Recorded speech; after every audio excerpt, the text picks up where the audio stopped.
Replacing Marcus Allen. Frank Hawkins, the small, tough blocking back, he'll also run the ball. Rod Barksdale, the rookie from Arizona, in his first year in organized football. Never played high school or college. Starts at wide receiver. He was a three-time track All-American at Arizona. Now, 1st and 10 for the Raiders. Here is Mueller trying the San Diego defense, and there's not much there. Looking at the San Diego defense, which is having its problems, Lee Williams, Chuck Ian, and rookie #1 draft choice Leslie O'Neal across the front. The linebackers, the best of the lot by far, Billy Ray Smith having a standout year at the outside backer. Gary Plummer and Thomas Benson inside. Converted defensive end Big Dog Robinson playing the right linebacker spot. Cornerbacks are soft. This is an area of acute weakness for the San Diego team. And they're going to be tested right now as Wilson throws and gets his tight end, Todd Christensen, but the game on 2nd and 9 is good for only a couple of yards, out to about the 43. Trump? Don, it's good enough. Christensen's averaged 7 receptions a game against San Diego's last 7 times. And here is a sack of Mark Wilson back at the 36-yard line of the Raiders. They came with a blitz. Linebackers came. Fred Robinson, the big dog from Miami of Florida. He got there first, and so the Raiders have to punt it. This is another problem that the Los Angeles Raiders have. Throughout the first 3 games of this season, they've not protected their quarterbacks particularly well. And with Marcus Allen out, he's the guy who will keep that defense honest and off of the quarterback. We've got a Raider down on the field. This might be a field day for the San Diego Charger defense. That spectacular game at San Diego Jack Murphy Stadium last year, when the Chargers beat the Raiders 40-34 in overtime and a touchdown run in OT by Lionel James, was the day he had 345 total yards against the Raiders. Running, receiving, and returning kicks. Ray Guy back to punt. Big rush, but he gets off a beauty. A high spiral into the Southern California sun. It's taken by Lionel James, and he fair catches the ball at the 19-yard line. Joyner and Chandler, the wideouts. Kellen Winslow starting to look real good again at tight end. And up to Buford McGee, a surprise starter, and he takes the ball straight ahead and gets out to the 21-yard line. Buford McGee in the straight ahead. Lachey, the left tackle for the Chargers, is looked down as an all-pro player right now, 2nd year out of Ohio State. Clappin, Masick, McKnight, and Kowalski across the front. Big, strong offensive line. Don, I notice already San Diego starts Tremaine Johnson at wide receiver. Bounce with a pitch back. Buford McGee tries the Charger or the Raider defense, and he is knocked back. Now Lionel James is knocked back from the 25-yard line back to the 24. He picked up 2. Turan and McElroy are the safeties. Both these teams have had problems in the second half. Raiders have led all 3 games they've played at halftime. Led 2 of the 3 through 3 quarters. But as you know, lost all 3. Bounce. James against the big rush. He's got Lionel James. And the train takes it out across the 40, and he's out to the San Diego 42-yard line, a 17-yard gain. A big hit on 3rd down. Sam Seal makes the tackle. What the Chargers are trying to do is just isolate Lionel James on a linebacker. It happens to be a defensive back who makes the tackle, but Bounce gets enough time. It looked like Jeff Barnes had the coverage on Tremaine James, which is a mismatch all the way around. I still don't see Gary Anderson. He's got a hip pointer. I wonder just how much he can go today, Don. Both these teams with walking wounded. As we've mentioned, Marcus Allen is not playing. As Matt Millen comes early, says he was drawn offside by motion. We'll see. Defensive players are taught, though, when you're blatantly offside, you just turn around and point at somebody. It doesn't work, I don't believe. That's going to be against the Raiders. Encroachment foul, number 55, defense, 1st down. Here's 1st down and 5. Looking at Winslow, now comes back near side and throws a strike to Tremaine James for a 1st down to the 43-yard line of the Raiders. Penalty markers are down at the line of scrimmage. Look at that. Dan Fouts yelling at Howie Long. Boy, Dan, yell at the ball boy or yell at one of the assistant coaches. No chance to get on the field. You don't want to make Howie Long mad. Howie Long of the Raiders on defense, coming hard. Personal foul. Unnecessary roughness, number 99, defense. Tacked on to the end of the completed pass. 1st down. It's like a hockey play. 1st man in. Well, one of the Raiders, Trump, said something very telling before the game, and that was one of the members of the organization. We haven't been nasty enough. So I think they've gotten orders to come out and play Raider football. And right now, the Chargers are the beneficiaries of it. Look at this walk-off. Nasty football is not dumb football. And Sean Jones, Howie Long can take care of himself against anybody. Howie Long can take care of himself against anybody. Howie Long got in a little shoving match with Gary Kowalski, which is going to go on for 4 quarters. That's a senseless 15-yard penalty. The Raiders somewhat desperate at this point, 3 games behind in their division. Here is a handoff to Lionel James. Small as he is, he takes on the big Raider hitters coming in from linebacker positions and advances the ball down to the 25-yard line of Los Angeles.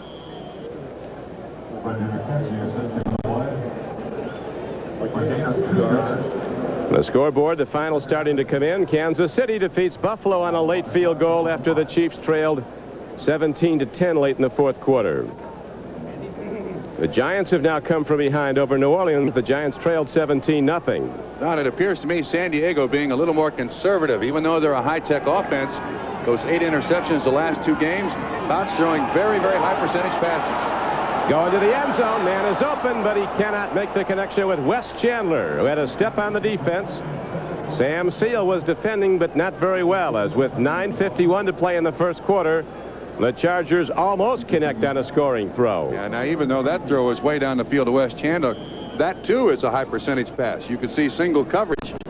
Sam Seal on Wes Chandler, ball just slightly overthrown by Dan Fouts. There's Gary Anderson on the sideline. He's suffering from a hip horn. Understanding can play, but he warmed up rather gingerly. Chargers had lost 7 straight away games. On a draw, they go to Lionel James, and he's still working, and all the way down to the 15-yard line where markers come in. If the play goes, the Chargers will have a 1st down. Van McElroy on the tackle. This kid is 5'6", standing on his tiptoes maybe. Look at the speed.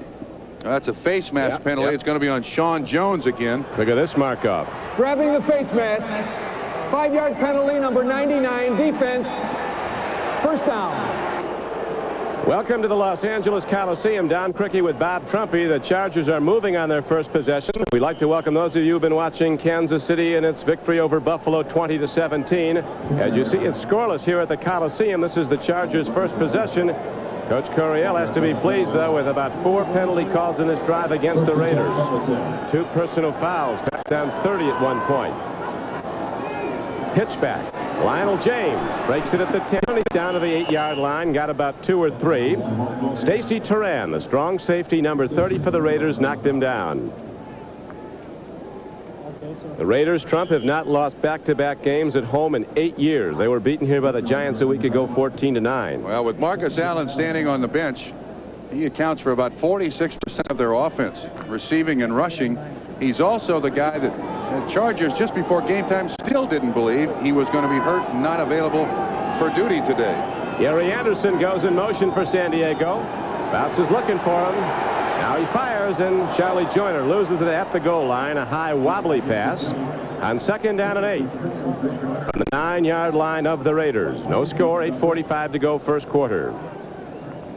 He's trying to get those yards. Already got the most catches of anybody in the history of the NFL.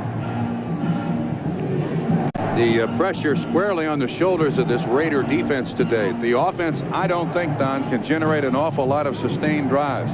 So the defense has got to come up with a big turnover to save points from the board. So far, Chargers driven it right down the field here at 1st possession. All season long, the 1st quarter has been the Chargers' most productive. Then they tailed off right down. Here's an end zone throw, and Kellen Winslow comes down with a Charger touchdown.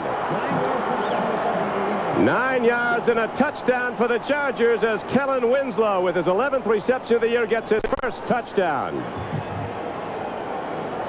Stacy Turan was the guy in coverage. You see the double tight ends, and Winslow gets lost behind the zone. Now Fouts does an excellent job of avoiding the rush.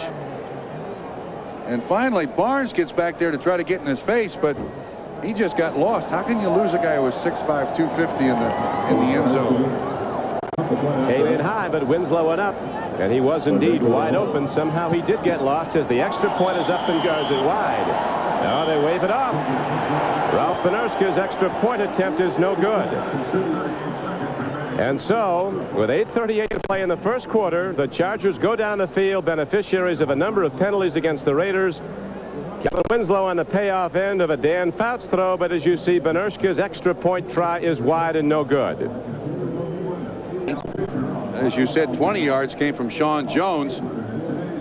And again on the touchdown, watch Fouts. You can see everybody up there at the line of scrimmage. Townsend and Turan both rushing. Fouts, not known as a mobile quarterback, able to avoid the rush. At the other end of the pass, a very tall, stretched out Winslow for 6 points. So the Chargers, as they do so often on their opening drive, a thing of beauty right down the field. But as you noticed, if you're with us in the start, the Raiders helped out a lot with some personal foul calls. And now the Raiders are set to get the ball for a second time. Benershka ready to kick it off. Stephon Adams is back deep for Los Angeles. And Fulton Walker's back with him. The Raiders have not scored a touchdown now in total elapsed time that equals 10 quarters. Since midway in the third quarter against the Denver Broncos, the opening game. That was their last touchdown. Fulton Walker on a short kickoff will bring it out across the 35-yard line, and the ex-Dolphin takes it to the 38. So again, Wilson gets good field position to start his offensive drive. Last time, you remember, it was 3 downs and out for the Raiders. Here's the big I think one of the big keys. What are the Raiders going to do? Try to get it to those wide receivers? Those 9 catches for 240 yards shows me that all they're doing is going straight up the field. They're not catching it sideways. And of course, last week, Art Monk and Gary Clark just ate up the defensive cornerbacks of the Chargers. To this point, Raiders have not thrown out there. So look, you see him bump and run too. Mark Wilson looking long on first down. Now he goes to Todd Christensen, who falls ahead to the 45-yard line for a gain of 7 yards on the play. Thomas Benson, a linebacker, picked him up. Christensen, Trump, has had great success against the San Diego defense. In 7 games, he's caught 49 passes against them for over about 800 yards. This kid's averaged 84 catches a season for the last 3 seasons. And he's the receiver, I think, that San Diego must hold up at the line of scrimmage. Let's see those cornerbacks if they come up on the wide receivers again. Yeah, they're doing it. Now they're dropping off this side. Second down, a long 7 now. Here's Mueller, the rookie, running hard and close to the first down. He has it to midfield. Vance Mueller, a 6-foot, 210-pound, 4th-round draft choice from nearby Occidental College. Replacing the injured Marcus Allen, is out with a sprained ankle, gets the first down. Raiders' first down. Looked like they caught the Chargers in what was going to be a blitz, but a good job at the point of attack by just shoving back the San Diego Chargers. I read in the paper this morning that Occidental yesterday beat Laverne. I think they play Shirley for homecoming in a couple of weeks. Not like playing the Chargers. No, it's not. Mark Wilson on 1st and 10, looking long. Barksdale goes for it. The play's broken up nicely. Coming in was Donald Brown, the rookie cornerback from Maryland, who's replacing the injured Danny Walters, who, as the Charger fans know, is out for the year after rupturing Achilles tendon against the Giants. I see once again they get the ball down the field to Barksdale, bottom of the screen. Barksdale has great speed, fakes the out, but the cornerback's not biting on it. All these Raider receivers seem to do is go straight up the field. In order to make that move legitimate, they got to throw the out first. They got to throw the in first to 12 or 15 yards. Then you can go by the cornerback. One of the Giant linebackers, Trump, Harry Carson, said after last week's game that the Raiders were very predictable. They show you what they're going to do, then dare you to stop it. The Giants did. The Raiders have not gone without touchdowns in back-to-back games since their last losing season. That was '81 when they went 7-9. Vance Mueller there on a carry. You can see the guys replacing Marcus Allen, just how much they've been used so far this season. And this kid was, to say the least, breathless before the game. I mean, starting for the Los Angeles Raiders. Coach Tom Flores, I spent time with him yesterday at the Raider practice, and he said one thing we have to remember. He said we're 0-3, but we're still a good football team. We could easily be 3-0. But there's nothing wrong with the work ethic. We just haven't been making the plays that we used to make. Here is a throw to Christensen, a big play, and Todd Christensen is down inside the 30 for a 19-yard gain to the 26-yard line. So the Raiders, without a touchdown for almost 10 quarters, trying to get in now as they're down close. Jeffrey Dale's the man in coverage 37. You see him trying to scrape the defensive backs off the offensive receivers. The sin there is allowing Christensen a free release off the line of scrimmage. If you turn him loose in the defensive backfield, he'll catch 15 passes. He's already got 3 catches so far in the first quarter. Don Coryell, his defense under fire, having problems stopping any offense. Here's the pitch back now to Mueller. Turning wide, Mueller is caught on a good defensive play. Leslie O'Neal, the #1 draft choice of the Chargers out of Oklahoma State, ran down Mueller. Washington extends its record to 4-0. Seattle, it loses its first game. The Chicago Bears with Jim McMahon back at quarterback blasting Cincinnati. The Rams coming back, but it looks like too little too late at Philadelphia. Pittsburgh with a 3-point lead on Houston. Other 4 o'clock games now underway. Denver's gone in front of New England 3-0. Tampa Bay's done the same over favored Atlanta. Right now we have second down and about 13 for the Raiders. They trail 6-0. First quarter. 3 ball intercepted in the end zone. No markers down that we see, so the Chargers stop the drive. Mark Wilson hears a chorus of boos, and the Chargers get back the ball on the interception by Gil Byrd. That's Wilson's 4th interception intended for Barksdale. It really hung, didn't it? Well, the other thing is they hauled up Christensen at the line of scrimmage. He's got nobody else to go to but the guy downfield. They've run nothing intermediate. The San Diego defensive backs are standing back there waiting for this long pass. I mean, that's he could have fair caught that one. First and 10 now at the 20. Tell you guys, been a big force in this game so far is the rookie Leslie O'Neal. He's had pressure on Wilson virtually every time he's gone to throw. Chargers starting from their 20, leading 6-0. Bounce looks, lets her go. It's incomplete. Slipping, losing his footing was Eric Seaver, the 6th-year tight end from Maryland. Matt Millen putting the pressure on. He got Fouts down. Fouts did a heck of a job to get that pass off. And I think Raiders don't have much choice here. This is not a team that relies on the blitz a lot, but you'll see Matt Millen at the last second, right at the thighs of Dan Fouts. He still throws it. They're pretty much forced into that position to blitz, try to get the big turnover so the offense doesn't have to drive 80 yards. Raider defense will be going for the ball now. Second down and 10. Fouts in a pass alignment. Swings it out beautifully to Lionel James, but Raiders are there to get him. Raider defense in position as the strong safety Stacy Turan came over and knocked him down on a 2nd and 10 play after a gain of about 4 yards. San Diego, with all their offensive weapons too, must start spreading it around. Winslow's caught one. The rest of it's been Lionel James. Of course, we've got Tim Spencer with a bad knee. Gary Anderson with that hip pointer, which is very, very painful. So you don't have a lot of healthy people there for the San Diego Chargers.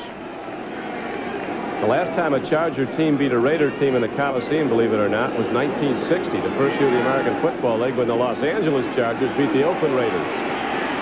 Throw on the flat off the hands of Kellen Winslow. You remember the last time they put a ball in his direction, it was good for a Charger touchdown, but now the Chargers have to punt the ball to Los Angeles, and the Raiders could get good field position. On this game of professional football is a game of adjustments. See what the guy's going to do today. Make your adjustments defensively to accommodate that. And I think once the Raiders realize that they're not going to see a lot of Gary Anderson, James is going to start getting a lot of coverage. And so far, the Raiders have shown the Chargers nothing offensively that they have to worry about defensively. Bolton Walker ready to return. Moshenka ready to punt the ball for San Diego. Hits it from his 15 and hits it well. The ex-Michigan State player drives it back to the 28-yard line. Here comes Walker. Special teams play is good. Coming down to make the play was Eric Severs, a 47-yard punt, a 7-yard return, and now we have a moment with the Chargers leading 6-0. Here's Bob Costas in New York. Thank you, Bob. We have 4:56 to play here at the Los Angeles Coliseum. Raiders have the ball for a 3rd time. Hand off to Vance Mueller. And we remind you again, if you joined us late, that Mueller is the young player that called down to start in place of injured Marcus Allen, who's missing only his 2nd game as a Raider in 5 years. Mark Wilson coming off a shoulder separation that kept him out for a week. Couldn't throw at all 2 weeks ago. Threw all week long and well in the Raider practices, but his last throw before this drive was the interception in the end zone. Stopped the Raider drive. Jesse Hester, who's been dropping some balls, is on the left flank, lower portion of your screen. Noki Williams at the top. Wilson looking to go long, but he's not going to go anywhere but down. Earl Wilson came through, a 280-pound defensive end from Kentucky. The second sack of Wilson by the Chargers. And down the field, the Raider receivers, the wide receivers were just running deep routes. If there's nothing to establish the fact that you're going to throw the ball underneath, intermediate to the wide receivers, those cornerbacks are going to lay off, and Wilson's got nobody to throw to except Todd Christensen. Eventually, San Diego's going to pick up on that and have nobody to throw to. Raider offense just not a going Jesse right now as they have dropped back to a 3rd down and 14 play. Mueller's run, loss on the play, and now here is Wilson looking deep. Gets it to Mueller, and the Chargers level it after a gain of about 5 yards, but way short of a 1st down on a 3rd down play. Thomas Benson, an inside backer, made the strike. To this point, here's the story of the game. Watch the defense. No threat for the intermediate patterns by the wide receivers. Cornerbacks dropping off, and there's 2 guys back there to cover every receiver. And Wilson has to find an outlet receiver. Mueller makes the catch, but not near enough for a 1st down. That guy's 2nd punt of the 1st quarter. His first one was 56 yards, and there was no return. Lionel James is back again. Chargers lead 6-0. The extra point was no good after a Fouts to Winslow touchdown throw from 9 yards out. Their first possession. Bad punt by Ray Guy. Very uncharacteristic. So Dan Fouts and the Charger offense comes out for another try at it after just a 25-yard punt by Ray Guy. Got a lot of miles in that leg from 14th year. Still the only guy ever drafted in the NFL as a punter in the 1st round. But been worth it. Yes, he has. That's the defense's best player right there, your punter. Keep your opponent backed up. Chargers from the 39. Here is Train James, stopped by Howie Long. What a size overmatch that is, 275 to about 180. If Train weighs that. Be an interesting conversation between those two. Wouldn't you think? Long out of Villanova, and Train James, an engineer, graduated from Auburn. They could talk about some things, couldn't they? Not a lot of conversation if you want to have on the air. I don't think true. Right now. This is true. Not a loving relationship, the Chargers and the Raiders. 2nd down and 10 now as Fouts takes a look. Raiders giving him the rush up the middle. That's been the book. Trying to slow down Dan Fouts, take away his sight lines by running at him up the middle, and that time Bill Piquel put the rush on. 2 weeks ago, Fouts got hit in the forearm against the New York Giants, and it's bothered him ever so slightly. Apparently, he can't grip the ball tightly, and you're right. As opposed to trying to go outside and keep Fouts in the pocket, defenses try to push the pocket back into Dan Fouts so that he can't really follow through on the pass. Rick Smith of the San Diego front office said Fouts may be playing hurt, but if he is, the only one that knows it is Fouts. He won't talk about it to anybody. Gutty player. Long ball. No flag. An incomplete pass down at the 30. They were looking at Wes Chandler. Good coverage by the Raider corners. Holohan and Chandler were very close, but you can see the pressure they're putting on this San Diego offense. You see Martin from the outside. The guard just gets out there to make contact with him, or the center, Masick, just to avoid the sack. But the Raiders can put pressure on the quarterback. 65 sacks last year. Sean Jones is something, 6'7", 285. In his 3rd year now. And here's Moshenko ready to punt it again to number 41, Fulton Walker. Well hit ball. Left foot spiral downfield, and Walker goes from his 10. Standout special teams play, a 51-yard punt, a 6-yard return. Raiders get the ball again, but deep in their own end when we come back to the Coliseum. The Coliseum, the Los Angeles Raiders have not scored a touchdown in almost 10 quarters when they had Marcus Allen. He's out today. Where's their offense going to be? I still think they got to find it from their wide receivers. Those 9 catches they've had so far in the first 3 games, not enough in the right direction. You've got to establish that you'll throw the ball in the intermediate distance over the middle. beat those defensive backs up at the line of scrimmage, Don. Then you can try to go deep. So far, the Raiders have just tried to throw it way deeper, get it somehow to Christensen, and it's not working yet. Vance Mueller having trouble ball. Going straight ahead, he is out to about the 20-yard line. Bring up second down and long. Look at fire drill up here. We got some cords crossed. You all right, Trump? I'm fine. Don't hurt yourself. I'm fine. Okay. I'm just looking at the elevator as opposed to the football field. We'll take care of it. We'll take care of it. The hour set to go. Second down and 8. Wilson been intercepted once today. Wide open receiver and Doki Williams. A big play for the Raiders, going high and keeping the feet in when he comes down. 11 yards, first down, Los Angeles. That's exactly what the Raiders have to do. Wilson's got to have confidence that those wide receivers are going to run good patterns. He gets protection. Ball thrown out there, even though high, it's there for Williams to catch it. Now there's the threat that they'll throw the intermediate patterns. That'll have a direct effect on the cornerbacks of the Chargers. Chargers' shortcoming in the recent years has been cornerbacks who've not been able to cover one-on-one, and their defense is gambling more this year, which puts more pressure on the cornerbacks. Here's a drop ball by Vance Mueller on a 1st and 10 play. Tom Flores yesterday, Trump lamenting the fact that out of 61 receptions, his team had the first 3 weeks only 9 receivers, and he said just isn't our offense. Yeah, absolutely.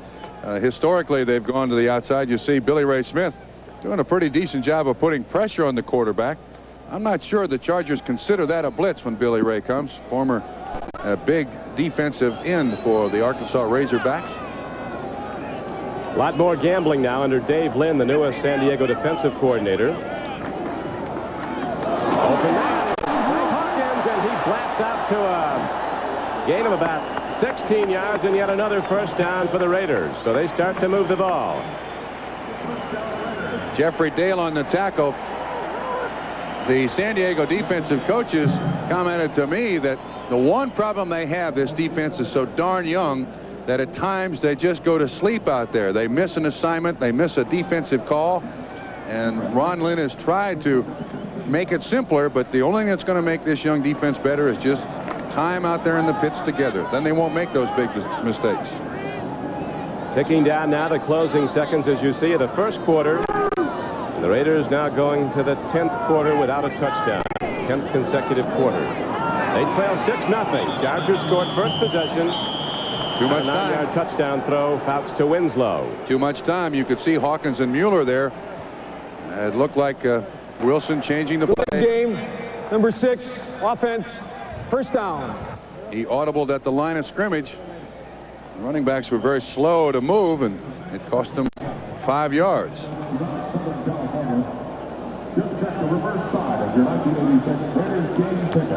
How do you replace the most valuable player on the Raider roster? Not only that, he was the most valuable player in the National Football League last year. Marcus Allen. The Raiders have to find a way today.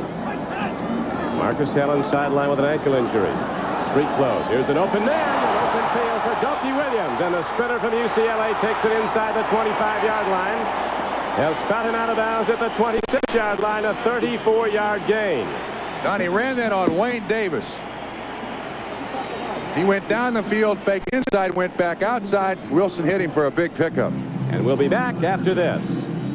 And I think we're right here. He was out of bounds at the 26-yard line. They've made a 5-yard mistake where they've spotted the ball. We didn't see any penalty. No, it's at the 20 and should be at the 26.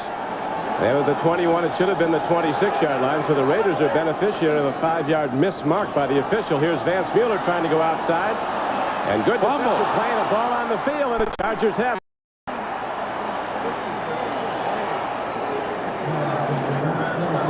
Fred Robinson, who put the pressure on Mark Wilson earlier, now comes up with a fumble recovery.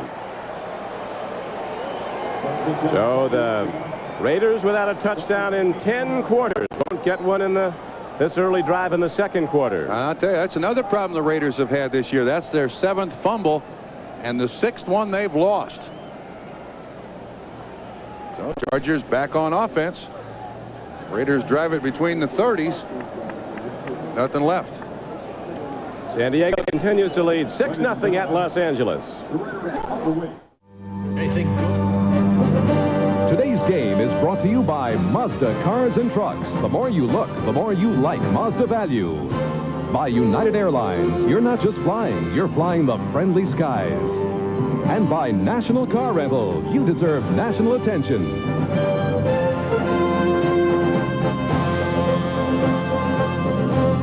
Don Criqui with Bob Trumpy, 14:51 to play at the Coliseum in Los Angeles, where the weather is very good. Tom Flores' Raider offense has not been. They're 10 quarters now. No touchdowns. Chargers lead the game 6-0. They missed the extra point after scoring their opening drive. Pouts to Winslow. Loop pass downfield and a hit put on Lionel James. And Van McElroy. Whoa. Train derailed there with a real whack. This one's kind of hung up in the air, and McElroy realizes, he had a chance to intercept that ball. His choice was contact with Train James.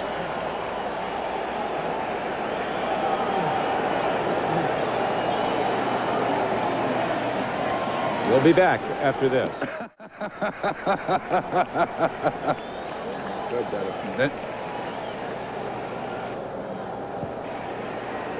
Lionel James was just leveled. A hard shot.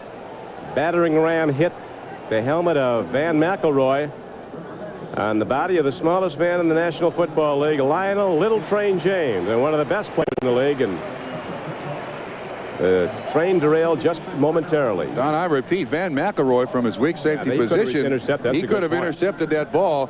His choice was to level James. And he did not miss. He's an amazing guy, Train James. Rail gent, as you mentioned, an engineering graduate of Auburn. All his life, he said, I've been too small. All I ever wanted was a chance. He certainly made good on it. The yardage he gained last year led the Chargers in rushing, receiving, kickoff return yards, punt return yards. He was almost their entire offense. Had 1,000 yards receiving and is listed as a running back. He must stay out for this play, too. He can't go back in, even though he's up on the sideline catching his breath. Gary Anderson now at running back for the Chargers. There he is.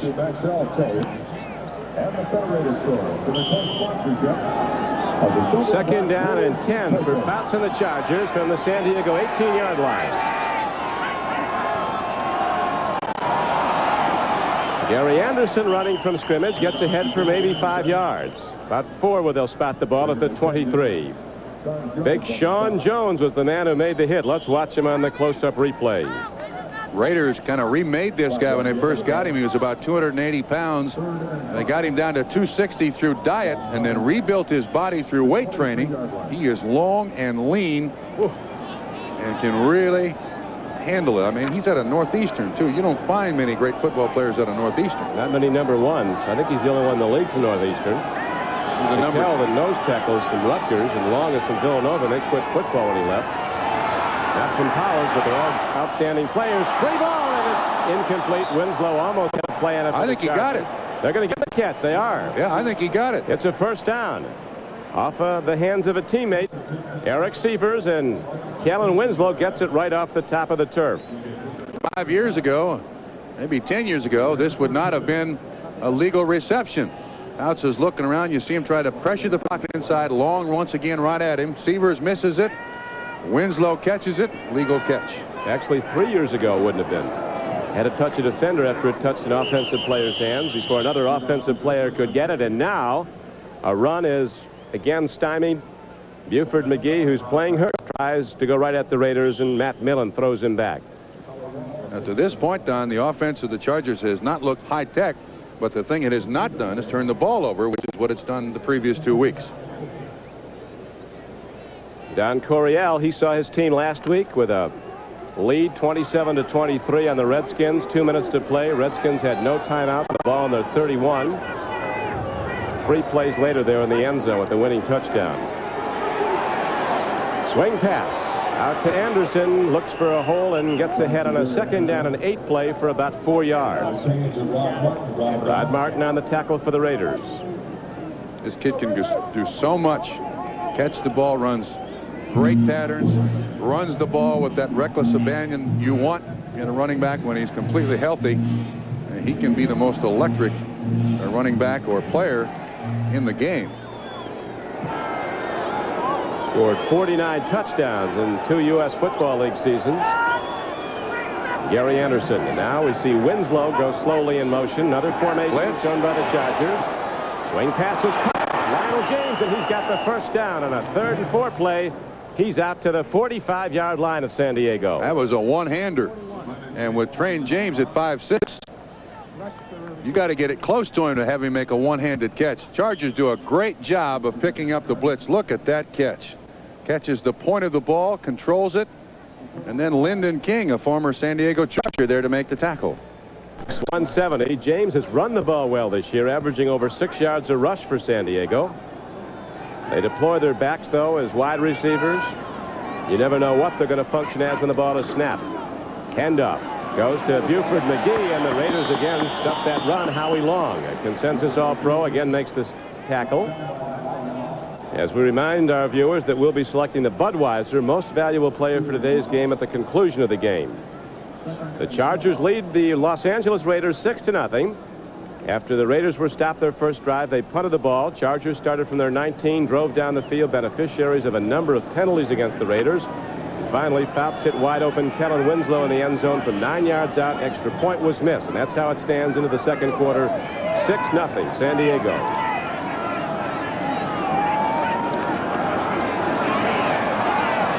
James left, James right. This time it doesn't go, though. It'll be 3rd down and long. The thing that I admire most about Lionel James is he never seems to wear out. Returns kicks, returns punts, catches passes, runs the ball, and he's there on the last play of the game. I don't care how hot it is. They don't give that kid many breaks in a football game. He is definitely in peak condition.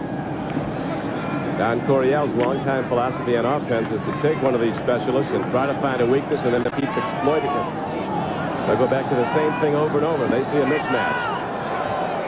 But they'll go at it from different formations. Big play. No, they're not going to let him get it off.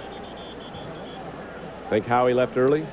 Yeah, quarterbacks are tricky. They're not to be trusted. They'll change their voice. They're a baritone on one hut, and they're a soprano on the next. And all of a sudden... Encroachment, number 55, defense. Matt Millen. 3rd down. All of a sudden, Matt Millen's 3 yards deep in the offense. I think it was Howie Long, 75. There you 75. go. Thank you, Jerry. We agree. So now, instead of 3rd and 12, it's 3rd down and 7.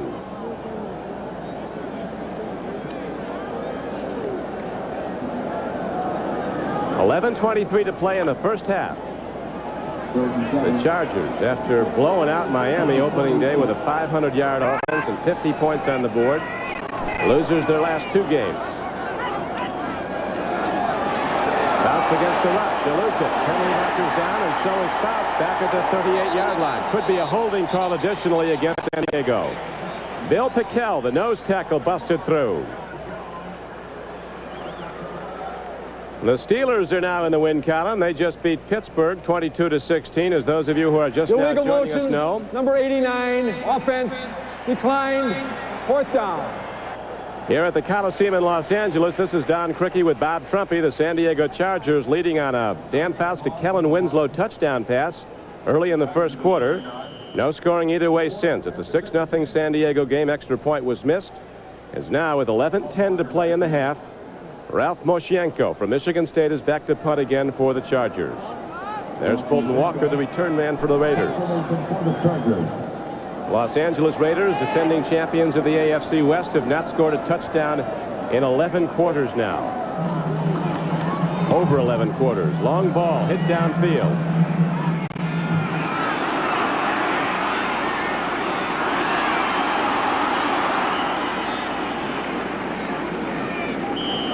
.50-yard punt by Moshienko, a 17-yard return by Fulton Walker.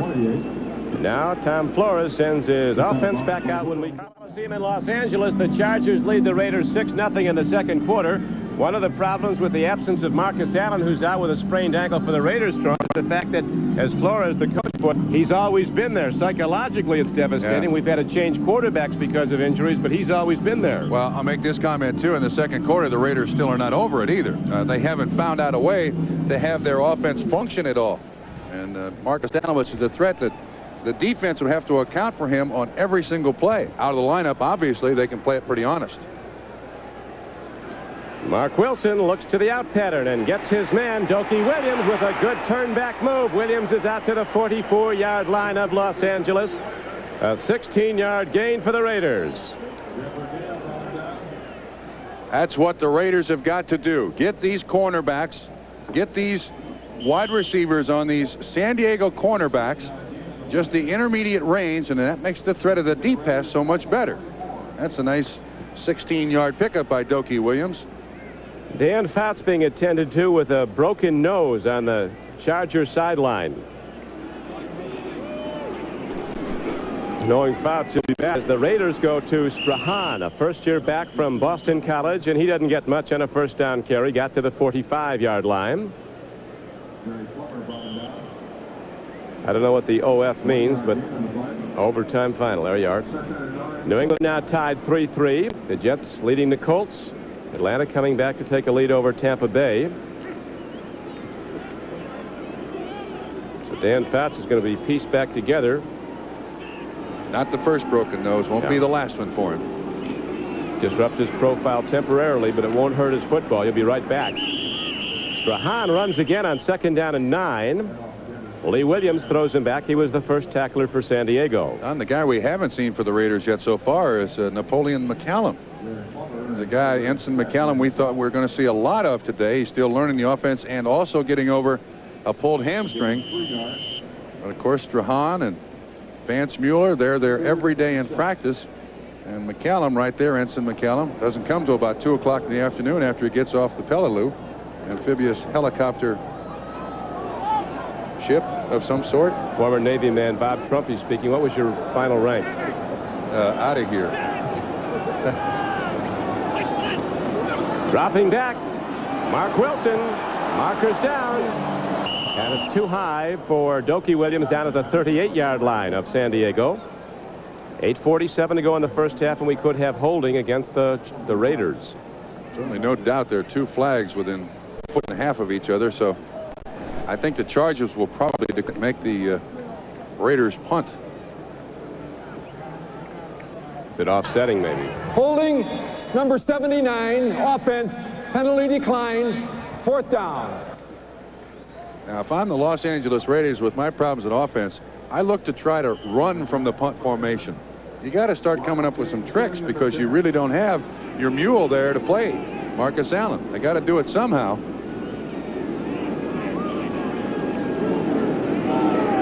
Lionel James, who took that hellacious hit from Van McElroy earlier, is back to return the punt. Not too deep by Ray Guy.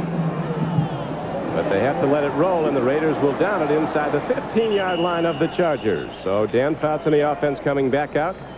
Fouts ready to run the offense, broken nose and all, after a 39-yard punt by Ray Guy. We'll be back to the Coliseum in Los Angeles after this. By the San Diego Chargers resulting in this, we can take inventory. Piquel, Long, and Sean Jones gets him with a left forearm to the nose. And Fouts has got his badge of courage out there now, a Band-Aid. Broken nose for the San Diego quarterback. Pitch back. There comes James. Lionel James gets out to the 18-yard line on a first down run. Gain of about 4 yards on the play. Matt Millen got him. The Raider defense has stood tall most of the season. They've had trouble in the 4th quarter. Raiders have been outscored 24-3 in the final quarter. Don Coryell's Chargers have also come a cropper the last couple of games, particularly against Washington in the 4th quarter. Last week, Joe Morris gained over 100 yards. First time in 19 games that any running back had gained 100 or more against the Raider defense. They're pulling their load. Morris got most of his in the 4th quarter. Here's a swing pass and a catch. Coming out and taking it down is the tight end, Kellen Winslow, who has a touchdown reception today on the Chargers' opening drive. A missed extra point, and that's how it still stands. 6-0 San Diego with 7:44 to play in the half and the clock running. Mike Haynes that time on the tackle on Kellen Winslow. Looked like the Raiders were in one of their rare zones there. Normally you don't have a cornerback covering Kellen Winslow under any circumstances. Our producer today for NBC Sports is George Finkel. Our director, John Gonzalez, as we're down to 7:20 and running in the second quarter. Dan Fouts been putting the ball up. He's hit 7 of 15, 61 yards and a touchdown in the game. Third down and 2, and it looks like they might not be there. We'll see. The Raiders don't think so. Lionel James carried, and Sean Jones again pinched down from defensive end to make the tackle. Watch him. See him stand up the tackle. He takes on the lead blocker and also the running back. I don't think measurements even necessary, Don. They're not even close to the first down. This Raider defense. Let me ask you a question here, Bob. Ask me. Right now it's third down and about a foot. Yeah. They're averaging 5.3 yards a rush all season. Why wouldn't you try it here? You mean on fourth down? Yeah. The percentages of, well, I don't know. I can't really argue that point with you because they've gotten them to jump off sides a couple of times. You might go to the line of scrimmage, line up, and maybe get it done. But it's a good question. A lot of coaches play the percentages. And from that part of the field, they just don't want to take a chance of a missed snap, a missed handoff, and the other team getting the ball on your 20. Right now we pause 5 seconds for station identification. KCRA TV, Sacramento. Ralph Moshenko back to punt for the San Diego Chargers. They lead in the second quarter, 6-0. Walker. Free ball, and the Chargers look like they have it. They do. That's now the 8th fumble the Chargers have had this season, lost 7. The Raiders have turned it over 3 times today, lost all 3 of them. Ty Allard, a rookie linebacker from Texas, is the man who gets the ball. Looks like Mike Douglas is the guy who got it. Anyway, the Chargers have it. There's certainly no doubt. Look at that. Add that to the problems of missing Marcus Allen and your offense not doing very well. Very big drive now for the San Diego offense. Can they get points? They lead 6-0. Fouts dumps it off, and here comes Train James putting the move on, and Lionel James is down to the 25-yard line. Whoa, Mike Haynes leveled him again, but James gets up, walks back to the huddle, and he's ready for it again. A look at the scoreboard. Washington ascends in 4-0. The Rams lose their first today, and the Eagles win their first. Kansas City rallied from behind at Buffalo. Minnesota laid waste to the winless Green Bay Packers. 4 o'clock games. New England down 3-0 has now come back to take a 10-3 lead at Denver. Second down and short. Lionel James dives ahead, and it looks like he might have a first down. He had to get the ball down to the 18-yard line. Jeez, Don, he's been it for the San Diego Chargers. I mean, running it, catching it. He's got 5 receptions to this point for 50 yards, 8 carries for 23. And that phenomenal game we did last season, as we mentioned earlier, 345 total yards against the Raiders did Lionel James, and rushing, receiving, and returning kicks. And of course he ran it in from scrimmage, 3 minutes and change into overtime to end the game 40-34.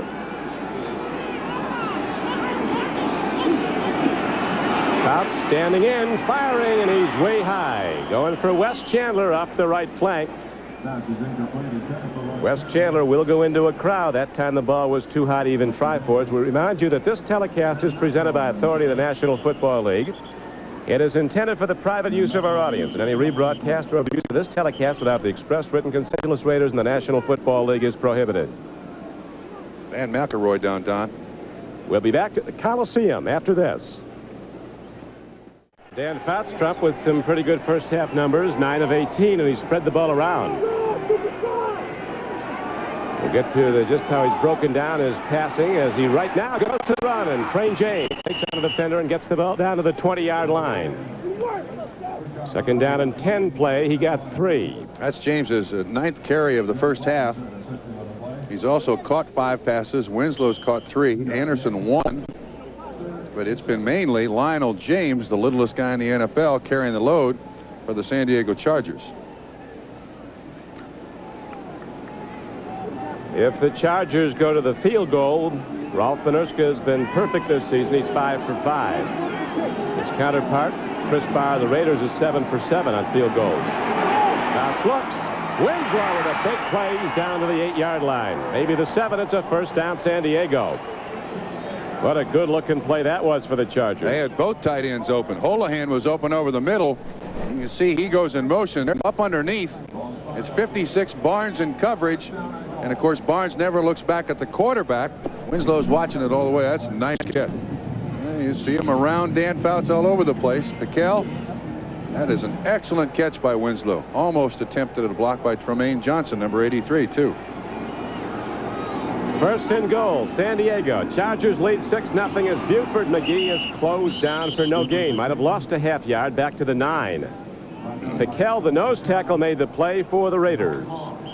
Piquel made the tackle. Millen, I think, makes the play. He shot the gap and was there to take on the pulling guard. Made McGee cut back inside that block, and Piquel there to clean up for little or no gain. There comes Matt Millen off the field. Raiders now expecting the Chargers to throw. San Diego offense, where the parts are interchangeable. You see Lionel James to the left of your screen coming out as a wing and now going in motion.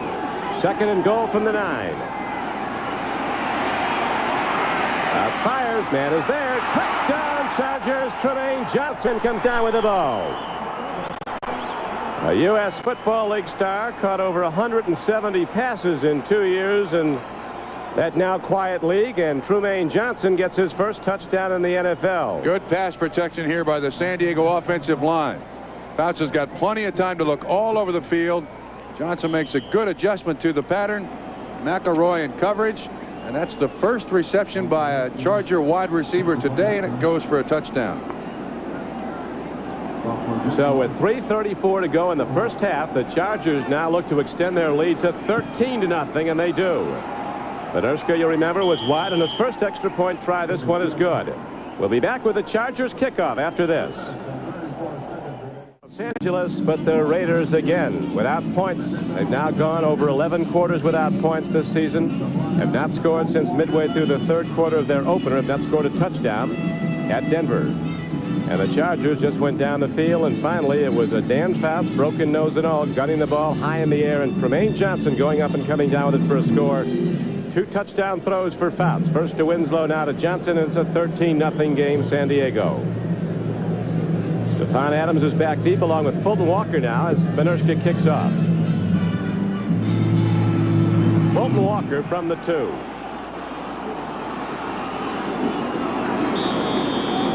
And the Raiders will go from their 19-yard line with 3:23 to play in the first half. We'll be back to Los Angeles after this. Before the game meeting, Alex Spanos wondering how do you get Cornelius Bennett from Alabama, who's the #1 rated college defensive player, and Al Davis probably wondering how you get Vinny Testaverde, who's the #1 rated player, the Miami and Florida quarterback. They'd both like to make that deal right now. Right now, the ball at the Raider 19-yard line. First and 10 for Mark Wilson. Raiders playing without Marcus Allen, the NFL's most valuable player of last season, out with an ankle sprain. Wilson gets it away, and Todd Christensen holds on at the 40. 21-yard gain. Now, even though the Chargers only have 13 points on the board, the way this Raider offense is struggling, it looks like 30. They have not gotten the ball down the field with good regularity. When they do, they turn it over. Game clock ticking, 2:53 as you see, and winding on down in the second quarter. At halftime, we'll be going to Bob Costas and NFL 86 in New York. The Chargers lead here, 13-0. Mark Wilson again goes to Todd Christensen, who, as we mentioned at the outset, has averaged 7 catches a game in his last 7 games against the Chargers, and he's getting a ton today. He's got 5 already. They certainly ought to know each other very well. Teammates at BYU. I still don't understand why the Chargers don't do a better job of holding Christensen up at the line of scrimmage. Make him throw it to the wide receivers. I don't think they can. I think everybody tries. Great hand fighter. They're letting him run free. You're right. No holdup whatsoever. That's right. There was no holdup at all on Todd Christensen. They played off him. He ran free and makes his 6th reception. Good for 13 yards and another Raider first down. He had absolutely a free release off the line of scrimmage. No one was even close to him, and I don't blame Mark Wilson for looking at him. Oh, my goodness. At least make an attempt, Don. He absolutely, as you said, released free. Nobody touched him. Now they're lining somebody up over him. Raiders are trailing 0-0. Long ball, way too long, and intercepted. Coming down with the ball was Gil Byrne, one of the safeties, and he is back with his 2nd interception of the day. And again, the Raiders are thwarted on a San Diego interception. At halftime, it's to New York. And NFL 86, there'll be a roundtable discussion about football injuries, a problem that is being focused on even more intently this year with some key players gone for the season. Bob Paul will talk about Jim McMahon and Kelvin Bryant, Tim Lewis of Green Bay, and Hugh Green's injuries. And Tony Kubek will interview Roger Clemens of the now American League East Championship club, the Boston Red Sox. Don, that's the 4th turnover of the day for the Los Angeles Raiders. It appeared to me on that play, Mark Wilson had locked in his mind in the huddle, I'm going to Dokie Williams. The reason I say that, Christensen again wide open over the middle. Raiders go to the run. There's not much there, but Lionel James bounces off it like a rubber ball and gets out to the 31-yard line. When he was stopped at the line of scrimmage, he eventually got ahead for 8. Van McElroy knocked him down, and the Chargers might be content here, Trump, to run it out. You can't coach this. James bumps into his own guy, Kowalski, 68. Bounces it outside, stays inbounds. You're probably right. They're going to run the clock out, be happy with a 13-0 lead. Fumble. Looks like the Chargers have it back at their 23-yard line. House lost it, and Lionel James, who's done everything else, recovers the fumble. Sean Jones has been around that football a lot today. Well, he's a good-looking player. Yes, he is. Now the Raiders looking to get it back on a punt, call a timeout with 1:10 to play in the half. Trailing 13-0 and still winless this season. Throwing a strike down the middle. A penalty marker comes in. Free ball. Was it a catch and a fumble or incomplete? Jerry Robinson comes up with a ball that was on the hands of Pete Holohan. They're ruling it a catch and a fumble. It's the Raiders' ball. We got to know what the flag is first. If it's defensive holding, the ball goes back to the Chargers. Don Weiss and Armin Terzine of the NFL office are here to review on tape if need be. Pass interference, number 80, offense, penalty declined, first down. Looked to me like Jerry Robinson took that right away from, I believe it was Kellen Winslow. Let's see if we can see who it is. That ball bounced up. No, that's Holohan. That's Holohan. Yeah, he dropped it. Bounced right up, right under the hands of Jerry Robinson. And the Raiders have their first turnover. First time inside this area for him today. Raiders now with not much time. 58 seconds. First half.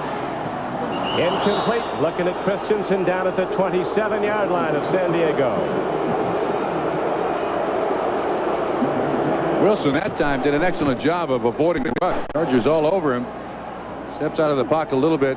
Here's Christensen. He just finds a dead spot, and then the ball is thrown low. I think Wilson saw the defensive back coming in, threw it low to avoid the interception. Tom Flores was pointing out, Trump, that last year the Raiders were 1-2 after 3 weeks of play. Then they won 6 in a row, eventually went on to a 12-4 record and the divisional championship. Now they're down 13-0. Long ball. Hester's out there, broken up. Recovering and making a big play on defense was the rookie cornerback from Maryland, Donald Brown. He almost comes up with his football. Does a great job of his jump. That's great defense when you can get yourself between that receiver and that football. And the quarterback's got to go through you or over you to get the pass, make the pass a completion. So far, for most plays in this first half, Charger defense has played well. Yes, Charger defense has been strong. 41 seconds left now in the first half for the LA Raiders. Ball at the Charger 40-yard line. No hold up on Christensen. Wide open down at the 24 yards line, and Union 3 is Dokie Williams. He is down to the 7-yard line. Gilbert gets him as the clock ticks down to 35 seconds, a 33-yard gain. And the Raiders get a big ovation here at the Coliseum. Not scored a touchdown in almost 12 quarters. That's Dokie Williams' 4th catch of the day. This is a tackle. Look, Williams is just standing there, and the cornerback misses him. Williams, with great speed and good shiftiness, turns it into a big gain. 33 yards. 1st and goal now for the Raiders. I don't think I have to remind the people in San Diego, the 2 wide receivers for the Washington Redskins combined for 13 catches, just over 300 yards. And today it looks like the Raiders are going to have another receiver over 100 yards against these cornerbacks. At halftime, NFL 86, a roundtable discussion about football injuries and an interview with Roger Clemens of the Boston Red Sox, who today made it official in the American League East. The Sox are going to the playoffs against the California Angels in the American League. Jerry Robinson with his first interception for the LA Raiders. He came here, you remember, a year ago from the Philadelphia Eagles. And it turns out to be a big one as it gets the Raiders now subsequently down into scoring position. 35 seconds to go in the half. San Diego leads the game 13-0. And as you see, it is 1st and goal for the Raiders at the Chargers' 8-yard line. Last week, Raiders had the ball inside the 30 of the Washington Redskins 5 times. Came with 3 field goals. Power formation. Extra tight ends are in. Andy Parker comes in and goes in motion.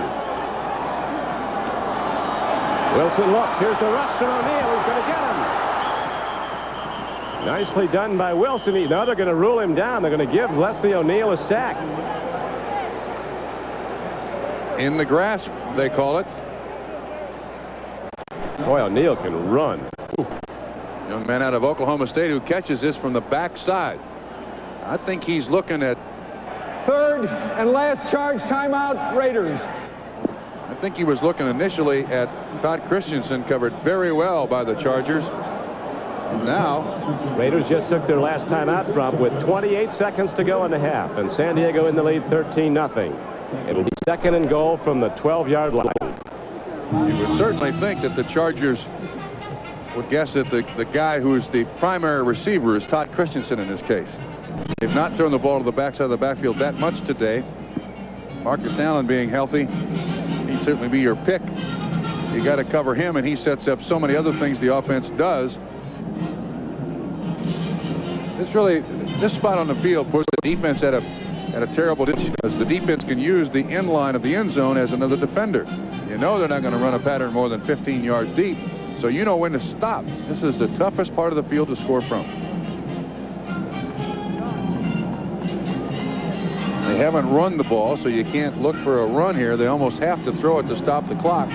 28 seconds left. And they almost have to throw it in the end zone. So San Diego has those things that they know should help them. Wilson's passed for a lot of yards, 172, but the interceptions have been costly. And he's really only gone to 2 guys, Christensen and Dokie Williams. Raiders trailing 13-0, 28 seconds to play. Fouts was intercepted once on a bobbled ball that Robinson made a spectacular play on. Mark Wilson of the Raiders has been picked off twice. Gilbert got them both. One of the San Diego safeties. The officials are huddling on the field here now. Looks like the umpire was contacted by the replay official. You can see the man listening to the device at his ear.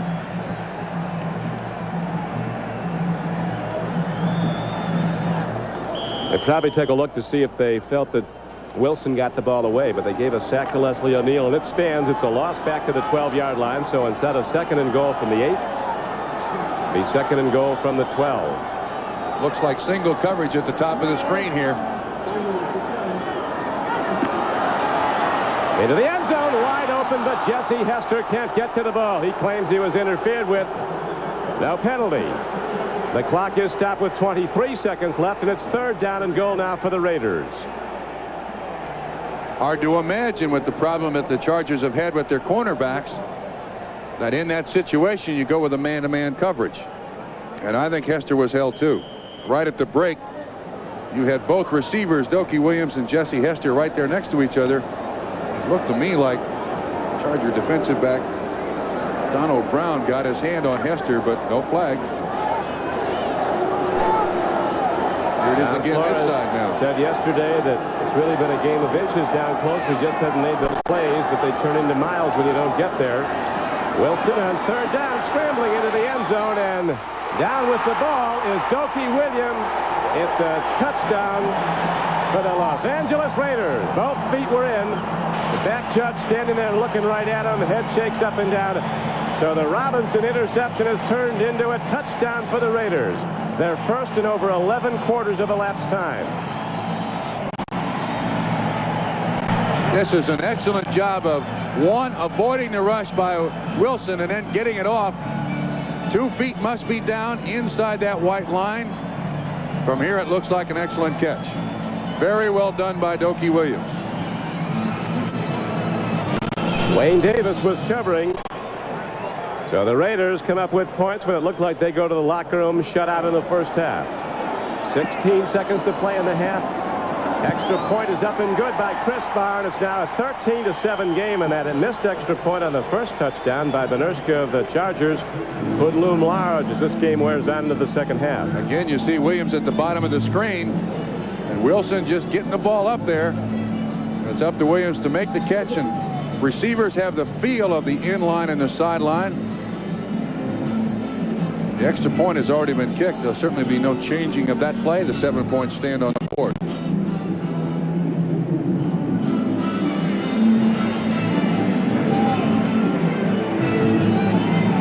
That's Williams' first touchdown catch of the 1986 season.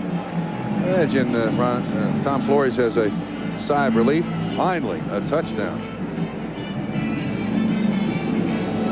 The Chargers have not beaten the Raiders since the Raiders moved to Los Angeles in '82, and really when you look back over the long record of these two teams dating back to the American Football League, the Chargers last beat the Raiders when they were the Los Angeles Chargers, and the Raiders in Oakland back in 1960, the first year of the AFL. That one wasn't even close, with Jack Kemp quarterbacking the then Los Angeles Chargers. The Chargers beat the Raiders, who were quarterbacked by Flores, 55-28.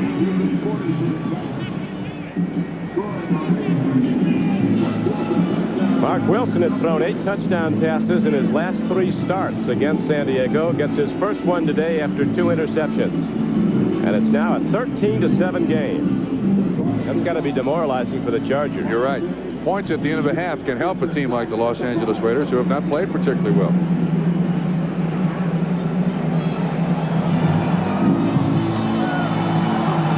Lionel James takes it up the middle of the field and gets to the 25-yard line for San Diego. As the clock shows 12 seconds to play, and Fouts and the Charger offense come out.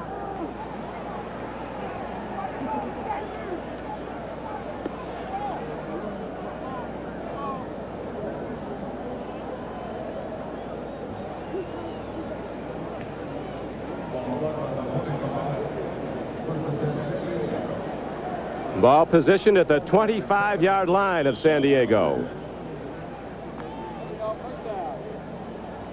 At halftime, we'll be going to NFL 86 in New York.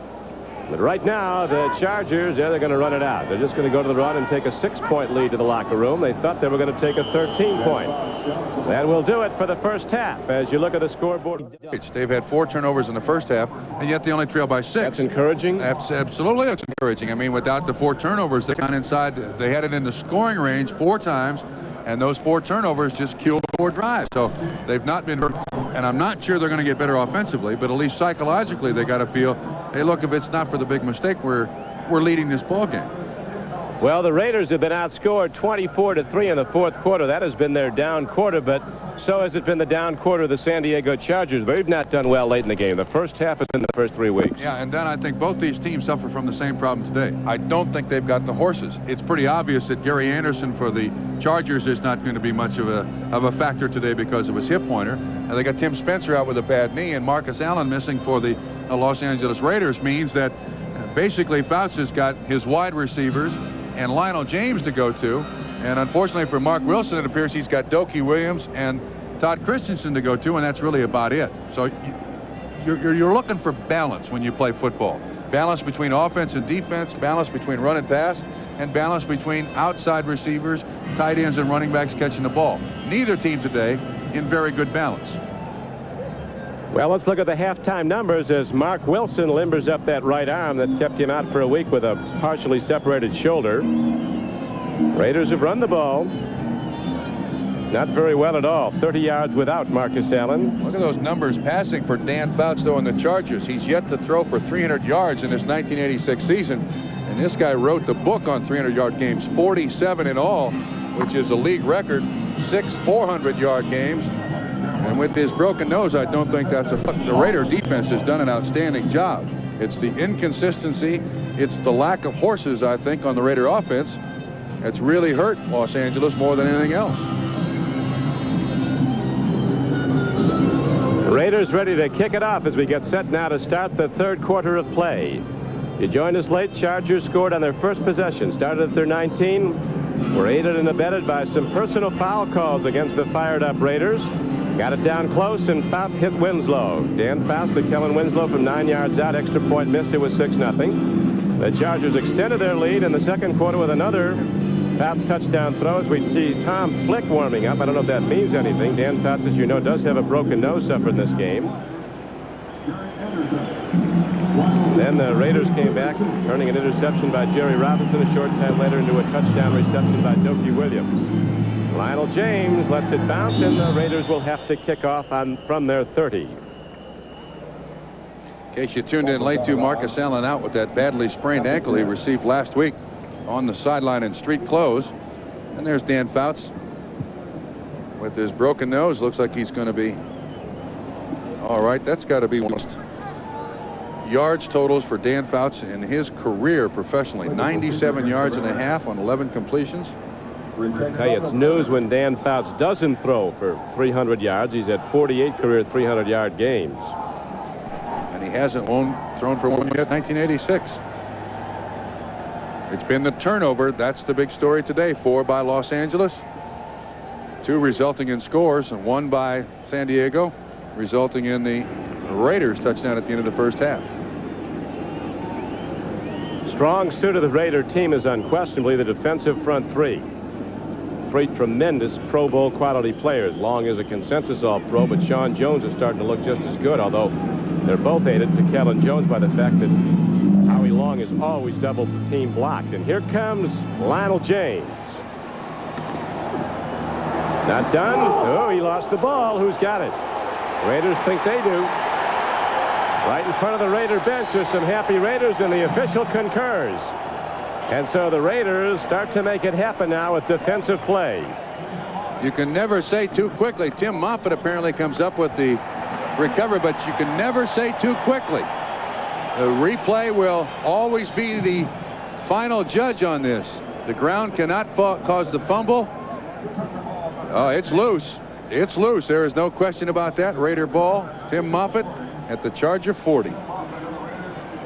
Talking to Armin Terzian and Don Weiss in the NFL, who are reviewing the questionable calls on tape. They looked at 2 in the first half. Dokie Williams' touchdown catch and also the Jerry Robinson interception that came just before it. Both plays stood as called. And here is Mark Wilson going long. He's got a man open. It's a touchdown for the Raiders. Jesse Hester sprinting off the left flank. In from 40 yards out for a Raider touchdown. So again, they convert quickly after getting a turnover. And the Raiders now in position to take the lead. Donald Brown, the man in coverage. Don, the thing I absolutely cannot believe is that single coverage. That's man-to-man coverage by cornerbacks who last week gave up 13 catches and 318 yards to 2 wide receivers. Once again, it's a mismatch. Brown wasn't even close. Wilson had the protection. That's not very smart. And that trump is only Hester's 3rd catch of this season and the first for a touchdown.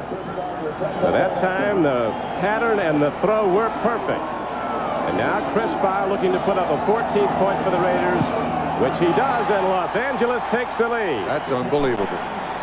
It's 14 Raiders. Will be back after this.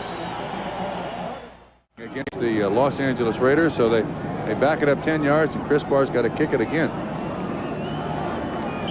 Raiders have converted both San Diego turnovers in this game into touchdowns, and those were on the last 2 possessions of the Raiders. And now After the penalty call against the Raiders on the extra point that was good, Chris Bauer will try again. And again, Chris Bauer is good. So the Raiders do take the lead, 14-13, with just 25 seconds gone in the second half. We'll be back with the Raider kickoff. And by Old Milwaukee and Old Milwaukee Light, it doesn't get any better than this. Well, it could get better than this for the San Diego Chargers, who've turned the ball over on their last two possessions, which the Raiders have quickly turned into touchdowns. Actually, they hit the ball for a few seconds and ran out the clock in the first half after a turnover led to the Raiders' first score. And now look at the scored chart around the league in the 4 o'clock starting games. Dan Fouts looking to come in. Fractured nose suffered in the first half. Certainly an indication of how momentum can quickly switch from one side of the ball to the other. Chargers had this football game in control with 2 minutes to go in the first half, and now find themselves a point down with 25 seconds gone in the second half. This is easy pickings for the Los Angeles Raiders. As long as the Chargers continue man-to-man coverage, one, those receivers are just faster than the defenders. Donald Brown, a rookie out of Maryland. That's a mismatch. Why they keep going with a man-to-man? Someone's got to ask that question. Well, the coordinator, I think, is asking it right now, and I doubt if they'll stay with it. As Hester beat the corner flat. Now a short kickoff by Chris Barr. Here's Little Train James. Remember, he dropped the last one running it back. Still on his feet. Raiders going for the ball, and they get him at the 20. So the Charger offense comes out. And we'll put the ball in play for the first time in the second half, although they just received their second kickoff. Fouts with just 97 yards passing in the first half. Only one catch by a wide receiver. The bump and run by Lester Hayes and Mike Haynes done an outstanding job. They got to find another weapon other than Lionel James in the second half. High set. Anderson swings out of the backfield, but the throw goes downfield. The breakup is made by Matt Millen, who likes it. That was almost an interception. It was intended for Kellen Winslow from behind the defense. He runs just an out pattern, and Matt Millen's right underneath it. Well, that could have been the third turnover in 3 series for the San Diego Chargers.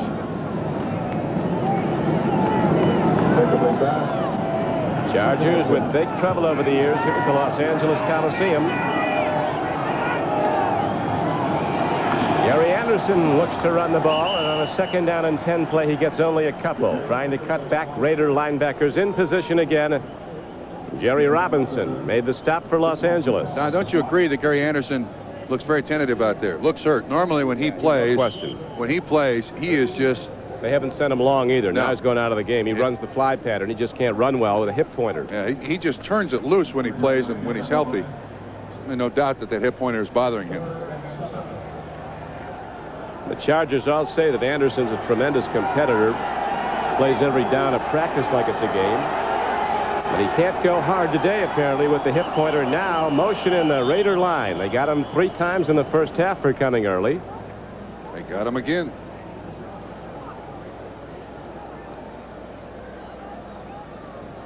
The quarterback's not allowed to bob his head, but he can change his voice inflection. Encroachment foul, number 75, defense, 3rd down. Quarterback can change his voice inflection. There's no, look at that. I don't think I've ever seen a football game where one team is not penalized yet or had one accepted. How about that?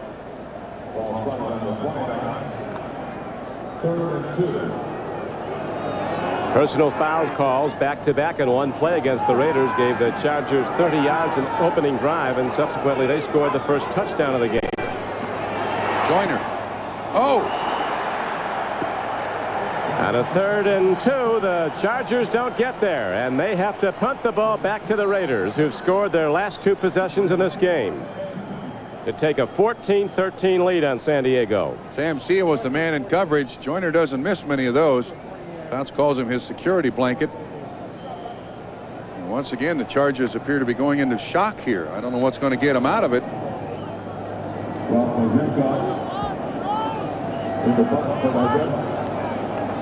Mosienko with good punting numbers.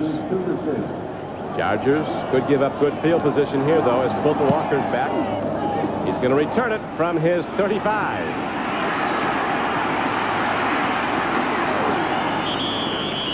Open field tackle made on the play. Coming down to get him was Ty Allard, the rookie linebacker from Texas, a 36-yard punt and a 5-yard return. We'll be back after this. Marcus Allen, the main man in the Raider attack on the sidelines, throwing the second time in his 5 years with Los Angeles. A double sprain of an ankle keeps him out this week, hopefully not longer. Meanwhile, the rush not been there. Mueller 7 for 11, Hawkins 1 for 15, Strahan 2 for 4. All throwing. Raider offense, after going over 11 quarters without a touchdown, has come alive with 2 in the last 2 possessions, and now Los Angeles goes to the run. Vance Mueller breaks ahead out to the 45-yard line as we run down all the scores of this 4th Sunday. Seattle 3-1 in the AFC West. Washington still perfect 4-0. So are the Chicago Bears, perfect at 4-0. San Francisco doing well. The Rams suffer their first loss. Kansas City moves to a 3-1 record, coming from behind. Minnesota rolling to its 3rd win in a row. New England and Denver in a shootout. New England holding to a 3-point lead in the 3rd quarter as Fred Robinson stops the runner for Los Angeles, Vance Mueller. Robinson, an interesting kid, started out as a defensive end. When they started standing him up, you see Christensen trying to make a block on him there. Robinson throws Christensen out of the way, and he stocks Mueller for about a yard gain, bringing up 3rd and another yard. 12 minutes and 20 seconds to play in the 3rd quarter. Raiders 14, Chargers 13. Don Criqui with out the Coliseum in Los Angeles. Clear and sunny, temperature in the 60s. Clock ticking here. Taking an awful long time in that huddle, Don. 1 second, they don't get it off, so the Raiders misfunction, an expensive one. 3rd and less than 2, they take too long, it'll be 7. McCallum on the sidelines, no kick returns, nothing today. Nothing. We expected to see a lot of him too, Don. With Marcus Allen out. Didn't get it. They didn't mark up any penalty yardage for the Raiders, but they called a timeout. No, they called a timeout. Strahan didn't even come close. Very slow getting to the line of scrimmage. Thomas Benson makes the tackle, so the Raiders must punt once again. So in hindsight, they'd have been better off taking the penalty and saving the timeout for later, but we all have 20/20 hindsight. I don't know about that. I think I'd take the timeout. The chances of you converting 3rd and 1 are about 70% better than you converting 3rd and 6. Lionel James standing at the 10. Ray Guy back at his 30-yard line, ready to punt the ball now, and hits it well for the Raiders. Little Train James lets it hit as it goes into the end zone for a touchback. The Chargers will have it now after the 55-yard punt into the end zone, 35 net as it comes out to the 20. Chargers have it 1st and 10. Join us 1 week. Check your local listings for the game and time in your areas. Dan Fouts looks to go long on 1st down.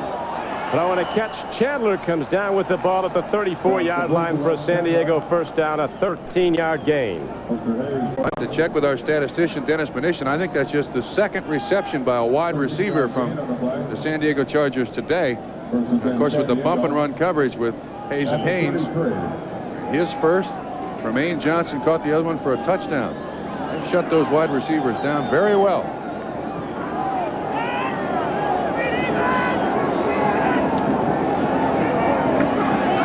Straight ahead carry to Gary Anderson. On 1st down, he got ahead for maybe 4 out to the 37-yard line. Howie Long closed and made the tackle.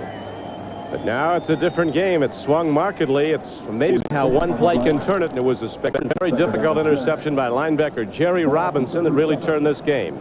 Chargers were looking to run out the half. Threw the ball in a 3rd down play, and Robinson got it after it was tipped by a San Diego receiver, and quickly, with less than a minute to play, the Raiders got in the end zone for their first touchdown in a long time. Now they lead 14-3 as Fouts grounds the ball, but there's no penalty down. Sean Jones right in his face. One of the big matchups today, I thought, for San Diego was how Jim Lachey would handle Sean Jones. That time, Sean Jones just threw Jim Lachey. You'll see it right in front of you. Watch him throw him to the ground. Threw him right out of the way. And Jones is a big fella, too, almost 6 feet 8 inches tall. I don't know why grounding wasn't called. Can't blame Dan Fouts for unloading when Sean Jones comes calling. He broke his nose in the first half. Yeah, I imagine he goes back to the huddle and says, where else do you want a Band-Aid, son? Where else? Third down now, a long 6 for the Chargers. They're down by a point. 14-13. Connection for a first down to the 49-yard line of the Raiders. Lionel James comes out of the backfield and Fouts just before he is leveled again. Releases the ball for a first down throw. 15 yards. We'll watch from the end zone. This didn't look right. There were 2 receivers standing about 2 yards from each other. Now, once again, Millen is going to deck Fouts. But look, there's people everywhere. It looks like a screen by Kellen Winslow. He gets it done. Jerry Robinson, 57 there. Turan, 30. Seal, 45. Davis, 45. Gary Anderson knocked back by the thrust of Sean Jones again. 99 playing an all-pro game. And pretty obvious that he's the guy they're picking on, too. They're not running really at Howie Long, and I don't blame them. But he's done an excellent job of standing Lachey up. There you see 99 on 74. This stops him with his backside. Gary Anderson bounces off for little or no gain. Jones is playing a heck of a football game. Number 2 from Northeastern. Born in Jersey. Went to Northeastern, a big school, although little known for football, in Boston. Free play. And a connection to Pete Holohan, and he's down to the 30-yard line. It's a Charger first down, a 20-yard gain. They'll take it, too. Stacy Turan was coming on the safety blitz, was offsides. And Fouts.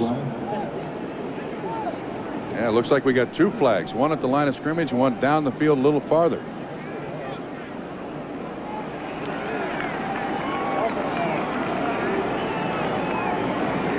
Mark Bright and his crew will sort things out. The Raiders are moving in a direction like it might. Both penalties might be against the Raiders. And they'll take the play.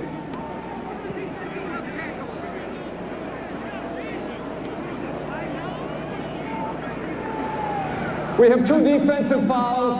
We have holding, number 45, defense, penalty declined. We have offside. Number 75, defense, it's declined, first down.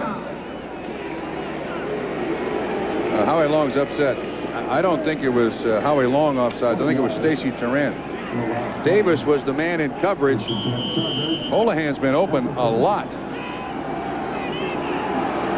Tackled by his former Notre Dame teammate, Stacy Turan, was Holohan as Fouts looks. Lets a rip and almost got a side judge.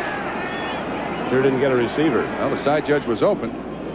You can't be too particular on some days. That's one thing about Dan Fouts. He'll throw it away. Just cancel that play. We'll go back and do it again. Fouts has thrown for more yards than any active quarterback in the NFL. The San Diego offense under coordinator Ernie Zampese has led the NFL in yards for 6 of the last 7 seasons, been the most productive. But the defense has never ranked better than 25th in that period. That's what some coaches say. What would Fouts ever have been if he played with a defense? Fouts throws, incomplete. Nice break up by Turan. Penalty markers down in the Charger backfield also. Intended once again for Holohan. Turan did a great job in coverage there. You can see the Chargers trying to find athletes to go to, trying to find people to throw the ball to. It's against the Chargers holding. That's the first Charger penalty of this game. Holding, New England number 68, offense, second down. Gary Kowalski. Jets shutting out Indianapolis. Tampa Bay en route to a major upset. They won at Detroit last week and now are up over previously unbeaten Atlanta. I look for James right here. Try to get the ball to James about 4 or 5 yards across the line of scrimmage to see if he can break a run here.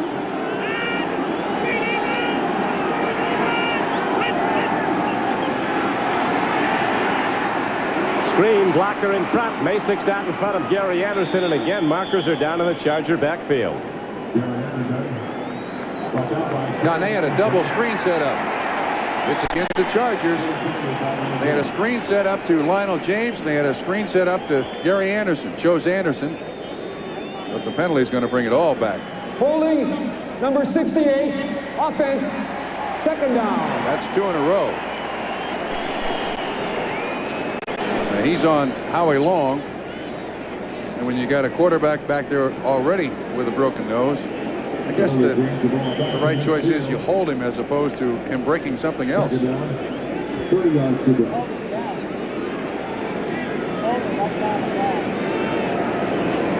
So now 2nd down and 30 comes up for the Chargers.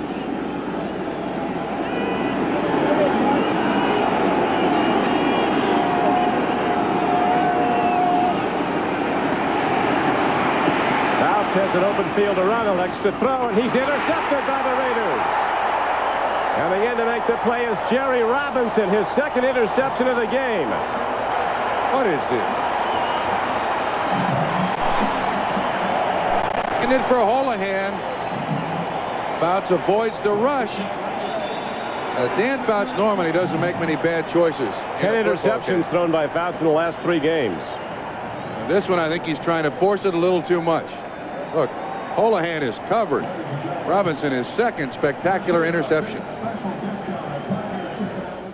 And quickly with Bob Trumpy back at the Los Angeles Coliseum after 2 touchdown throws early by Dan Fouts of the Chargers. It's now swung the other way on interceptions. And the Chargers have allowed the Raiders to get right back in this football game. Dan Fouts is not making very good decisions. He certainly didn't there. No reason to try to force that ball in there. Robinson, another spectacular catch. Catch to Dokie Williams, who's been in the end zone earlier with that sensational play at the end of the end zone, right in the back line for a touchdown late in the 2nd quarter. Now with 8:15 to play in the 3rd quarter, the Raiders get a 1st down. Look at the cushion here. Man-to-man coverage again by the cornerbacks.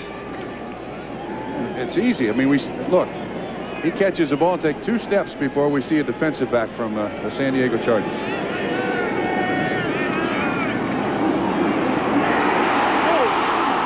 Almost intercepted. Gil Byrd almost had his 3rd. He intercepted Mark Wilson twice, you remember, in the 1st half, did Gil Byrd. I think this ball surprises Dokie Williams. If he sees this ball released from Mark Wilson's hands, I think he catches it. But he sees it so late he can't make the adjustment. And then Byrd almost gets it on the tip drill. Can't blame Wilson for throwing, Trump. Charger pass defense is 28th in the league.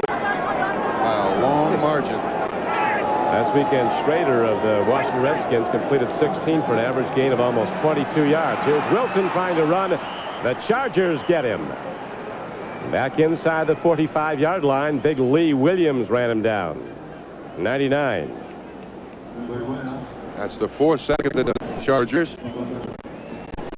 Something the Raiders have not done very well so far this season is protect their quarterbacks. Coming into the ball game today, he's already been sacked. I'm looking for it. I can't find it here. 6 times. 4 already. It's 10 for the season. Billy Ray Smith, the best linebacker on the San Diego team, out with a sprained wrist, and it's questionable whether or not he'll be back. Wilson on 3rd and long is ripped up back at the 37-yard line. Charger pass rush starting to come on now with a 5th sack. Dee Hardison, he finally makes the sack, but it looked to me like Leslie O'Neal was trying to knock the ball out of his hands. Now here again you see a center fielder, which is single coverage all over the field. There's nobody to throw it to. Good pressure by San Diego. I was mistaken. The Raiders coming into this game had been sacked 11 times, and now 5 today makes it 16 in 3 3/4 games. He didn't want to be out there. Ron Lynn, the Charger defensive coordinator, last week the lack of a pass rush exposed all our defensive deficiencies. Today the Chargers have 5 sacks. Lionel James tries to go wide right. And again, Raiders special team coverage is good. The pickup was good for just 4 yards.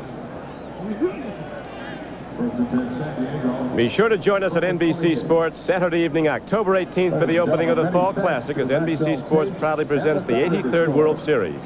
Baseball's great moments were first televised on NBC in 1939, and the tradition continues as the National League champions host the American League champions in Game 1.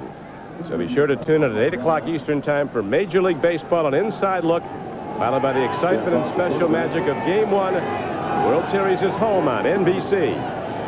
Now it's a pitch out, looked like a forward lateral. Gary Anderson got it from Buford McGee.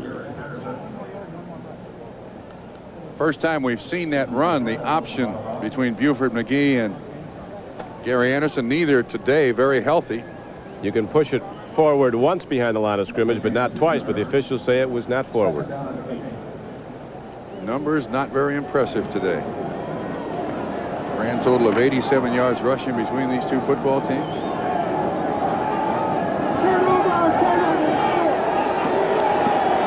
Looking for Chandler. He's been quiet. He looked at him first, nobody there, and now a loop pass down the field, and Holohan can't get to the ball.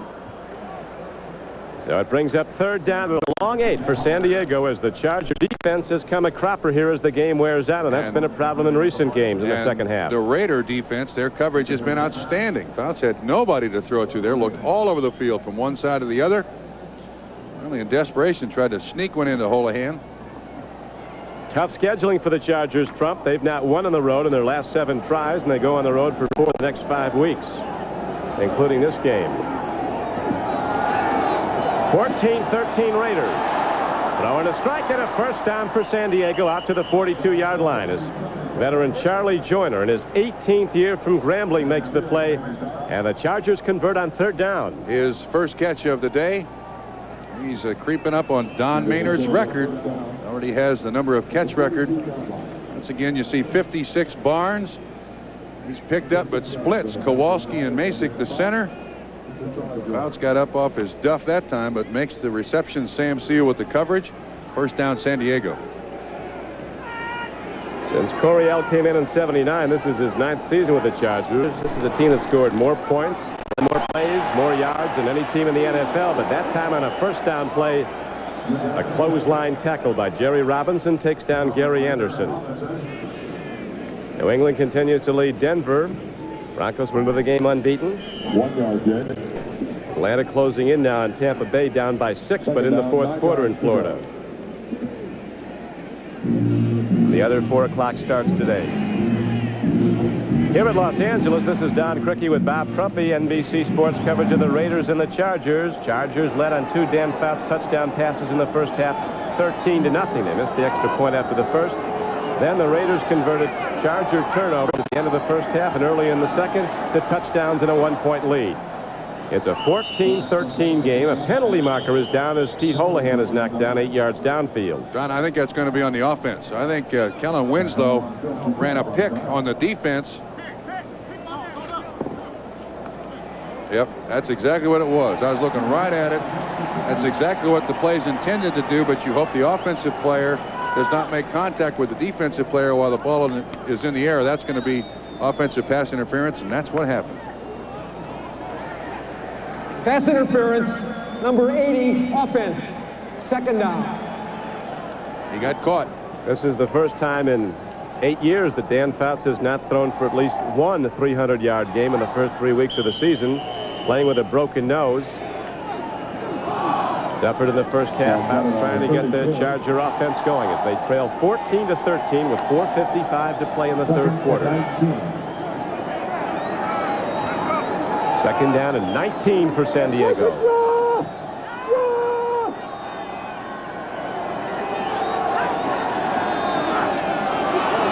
Lionel James. Open field play made by veteran linebacker Jeff Barnes of the Raiders. A statistic Fouts and the Chargers really don't like is those 10 interceptions in the last 3 games. Not coincidentally, they lost 2 of them and are behind in this one. In the game that they won, the opening game of the season against the Miami Dolphins, they were +4 away, giving losses -6. 3rd down and 17 for San Diego as they get early pass blocking from Jim Lachey. 3rd down and 23. 22. Last two times the Chargers have had the ball now. False start, number 74, offense, third down. They've ended up with third down, and last time I think it was 30. It's unfortunate you get a look at Lachey up close for a foul call. A misfire on the block, because already in his second year he's one of the best tackles in the National Football League out of Ohio State. Certainly had his hands full today, though, with Mr. Jones, Yeah. Mr. Sean Jones. Mr. Sean Jones is a full load. Now Townsend's in also as the Raiders go to the four-man rush on 3rd and 22 against Fouts. Home run ball downfield, and a breakup is made at the 44-yard line of Los Angeles. Official right there says it was all clean as they tried to go to Chandler. They've gotten it to him only once today. And the Chargers have to punt the ball back to the Raiders. This offense is slowed to a walk. That time the Raiders did something very interesting. They had Sean Jones holding up Kellen Winslow. They don't want that tight end out there in the pass pattern. Chargers, unfortunately, their defense, they don't hold up the tight end at all. They're looking at his big number. That's the one on his back.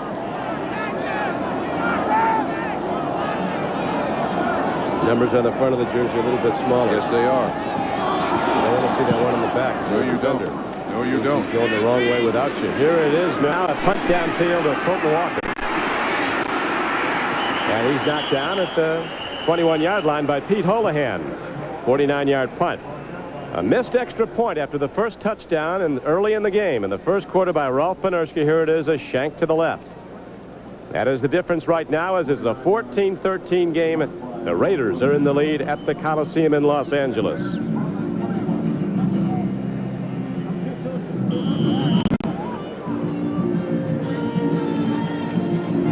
Don Coryell in his 9th year at the Chargers, his 13th year as the head coach in the National Football League. McCallum's in the ball game, Don. Napoleon McCallum turns the corner and gets out to the 27-yard line. So the man who set an NCAA all-purpose yardage record for the Naval Academy last year gets his first carry of the day and makes it a good one as he gets the ball out to the 29-yard line. And a first down carry, he gained 9. You'll see the ball more now. As well he should. The lack of running game by the Raiders so far today, the running game is exactly what they need right now. Need some time up on the clock. Give the receivers a little room to work back there in that defense. Wilson looks, swings it out, ball is caught. Dokie Williams out to the 40-yard line. I'm telling you, that play has been open from the first snap of the ball game. 11 yards and a first down for the Raiders. They stop the clock with 2:42 to go in the third quarter as Dokie Williams having a big day. He now has a career best day. Everybody seems to have career best days against the Chargers defensive cornerbacks, though. It is a place to get well. McCallum takes on tacklers, doesn't get much on first down. They'll spot him ahead to the 42. A gain of close to 3 yards. Leslie O'Neal and Lee Williams, the defensive ends for San Diego, knocked him down. McCallum is 6'2", 215 pounds, a blue chipper in a lot of ways. And I can't remember a football you and I have done where one team has allowed the other team to get in the game so decisively. Middle of the second quarter, the Chargers had the Raiders wondering what they were going to do. And now they lead 14-13, and the Chargers look like the Raiders did in the first half, confused. They do. Wilson on 2nd and 7 going to Dokie Williams. He's got the ball at the 24-yard line. Then he loses it. Now they rule it incomplete. Official right there looking at it. Ruled that Williams did not have it in his possession as he was coming down. So very nearly a catch and a fumble, but it's just allowed out. Rule is clear possession of the football with the second foot hits the ground. Wayne Davis in coverage. One. Wait a minute, we may have well, we don't have an official marking the spot, but we may have another look at it. If we got any sort of second replay, there's no call to the field yet. I think that catch should stand from what I saw there.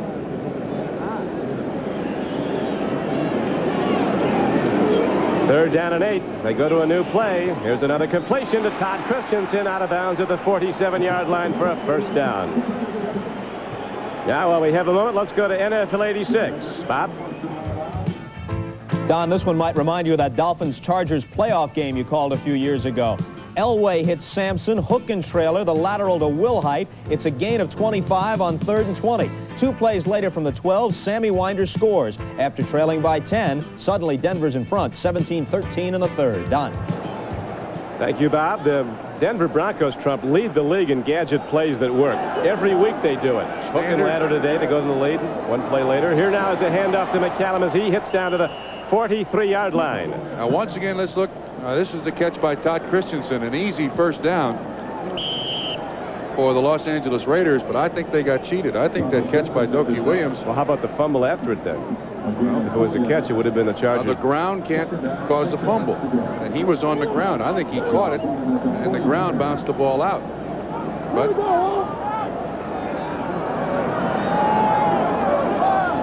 flag the ground then. Christensen with 7 catches for 79 yards, and here comes McCallum waiting for his chance. Napoleon McCallum, who still vividly remembers a fumble on a kick return in the opener at Denver that ultimately might have cost the Raiders that game. Running hard today. Here's the catch again, or incompletion to Doki Williams. 1 second foot down. I think the ground caused the ball to go away. I think that's a completion. I think that's one the Raiders should have gotten. Replay could not confirm nor deny. Our producer George Finkel informs us after talking with the NFL. And so now it's 3rd down and 3. An open man at the 20-yard line. Jesse Hester, who on his last reception, you'll remember, was in the end zone from 40 yards out, completing a touchdown play. Now it's a 20-yard gainer. Hester with only his 4th reception of this season. His 2nd reception today, and you can see man-to-man coverage once again. They got a free safety. Donald Brown once again trying to stay with Hester. Can't do it. I cannot understand why the Chargers haven't gone with the zone coverage. They have let those receivers run loose in that defensive backfield, and that's why they're behind a point. 14-13, back after these messages from your local station. That's amazing.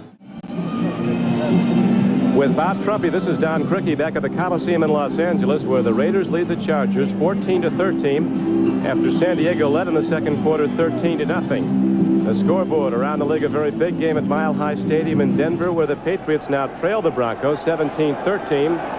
AFC West, depending on the outcome of that, could tighten up considerably. And up to McCallum up the middle, and Napoleon McCallum is down to the 11-yard line, and the Coliseum salutes him. The ensign from the U.S. Navy, who's having his best game as a Raider, not getting any playing time until into the 3rd quarter, but rising up today with some good runs, showing his power and his elusiveness. Excellent blocking up front, too. There's the numbers all for the Raiders since the second half began. The Chargers are not firing, they're misfiring, even though they've had the ball longer. 2nd and inches, 2nd back through is McCallum, and he busts the Charger defense. 1st and goal, Raiders. A year ago, the Raiders were 1-2 after 3 weeks of play, then won 6 straight. This year, as you know, they're 0-3. Looking to get a run going, and rallying back might kick this team into another gear. Gary Plummer there made the tackle, and you're right. This is exactly what the Raiders needed. A good long drive, sustained drive with a certain amount of running. Good catch by Hester certainly helped, but the Chargers have been their own worst enemy again today. Confidence level of Napoleon McCallum have to be way up as he runs again and again, takes on the Charger defense for yards, but there is, as you see, a marker thrown in it. McCallum with 30 yards all on this drive.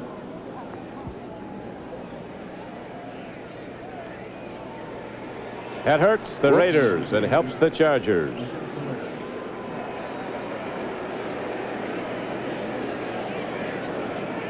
This Raider team historically. Holding number 72, offense, 1st down.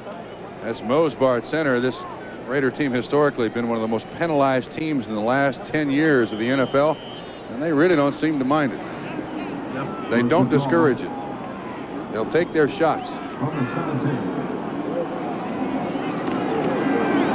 But they are well, as you know, within crisp bar field goal range. If they hit one, you know that would mean a Charger touchdown would be necessary. San Diego trailing by a point. That's how big one missed extra point can be. Broken play, and Mark Wilson goes down at the 22-yard line. That counts as a sack. Leslie O'Neal got him. His second sack of the day, the 6th sack of this day for the Charger defense. Now consider this. The Chargers have gotten 6 sacks. They've gotten 4 turnovers and trailed by a point. It's a busted play all the way. You can see he turns around to hand off to somebody, and somebody's not there. Leslie O'Neal takes advantage of it. Raiders use a little more yards. Chris Barr, by the way, 7 for 7 so far this season for the Raiders in field goal attempts. Leslie Cornelius O'Neal from Little Rock, Arkansas, and Oklahoma State. Now Wilson takes a look downfield. Trouble. They get him again. Down at the 23-yard line, and that brings up 3rd down and goal. Lee Williams, the 7th sack. Look at there. Look at those numbers. I'm telling you, offensive teams with their passing game get well against the Chargers, and it looks like it's as much by design as it is execution. Mark Wilson 26 times today has completed 17 for 277 yards and 2 touchdowns and 2 interceptions.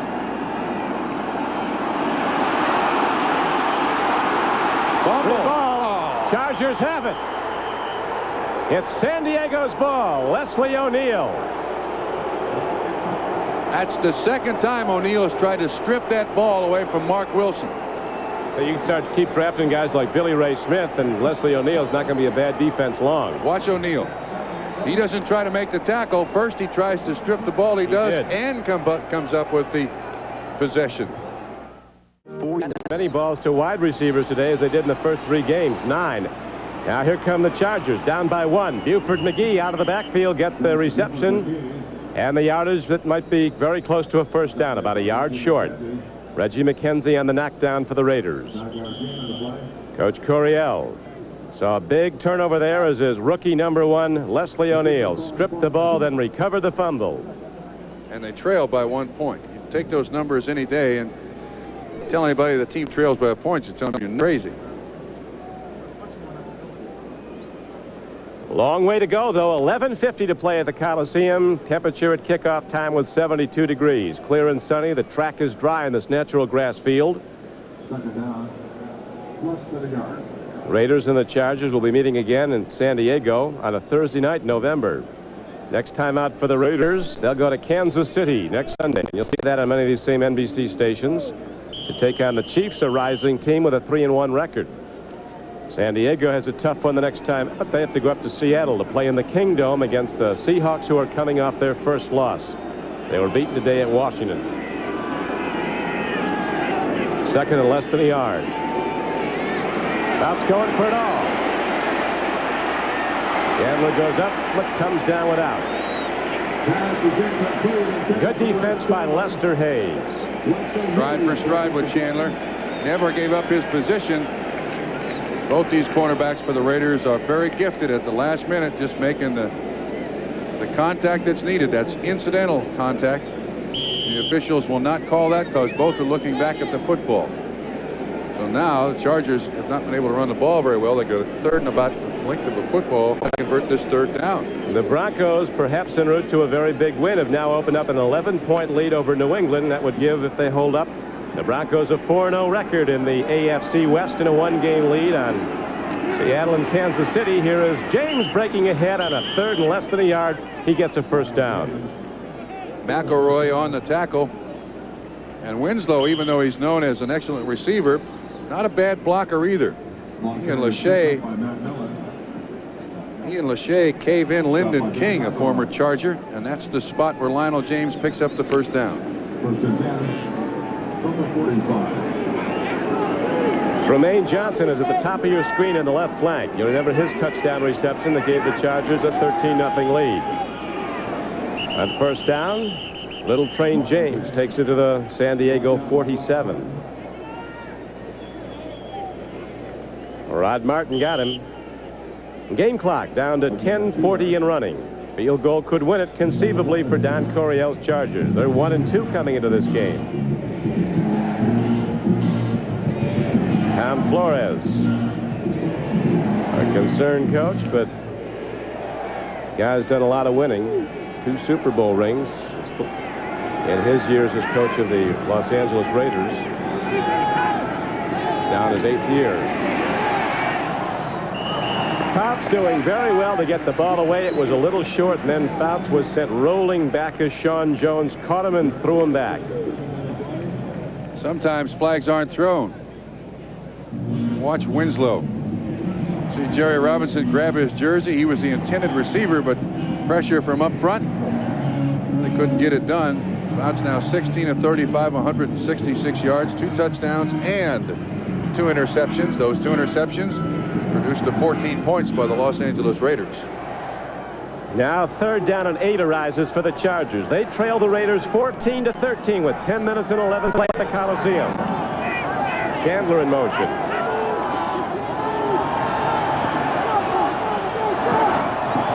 Good. Charlie Joyner, 18 years at it, and he's on time. Right at the 46-yard line, a connection. But they spotted, apparently, Trump, short of a 1st down. Now the spot comes out a little bit farther. I think you almost have to go for it here. You don't need any. You don't have any choice in the matter whatsoever. Where the referee placed the ball, it's not where the linesman had it. Well, the markers are on this side, and receivers are taught Now they're marking it short. The receivers are taught to get over that mark as best you possibly can. But you're right, they mark it short.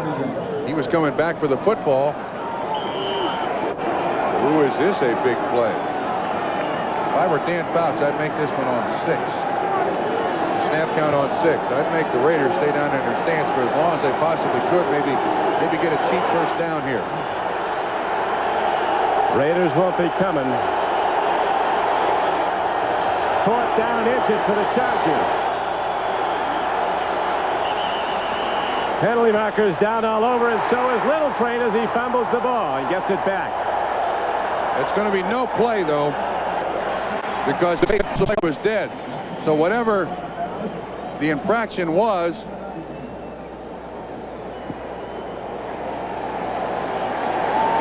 it's against San Diego.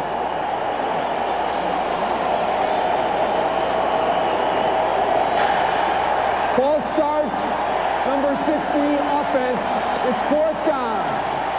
4th down. The play did not count. 4th down. So now you got to punt it. Dennis McKnight was caught moving in the middle. Definitely have to punt it with 9:46 to go and only down by a point. Here comes Moshienko, who has boomed the ball here in Southern California today, ready to punt the ball for the Chargers. Raiders holding to a 14-13 lead with 9:46 to play. Fulton Walker back for Los Angeles. Shot themselves in the foot again. And I hate to say this, but the Chargers don't need an opponent. They have met the enemy, and they are us. They are us. Moshienko hits it well downfield again, and here is Walker looking at the ball. It takes a roll and goes on in. Despite the best efforts of Holohan, who's played a big game on special teams as well as from scrimmage.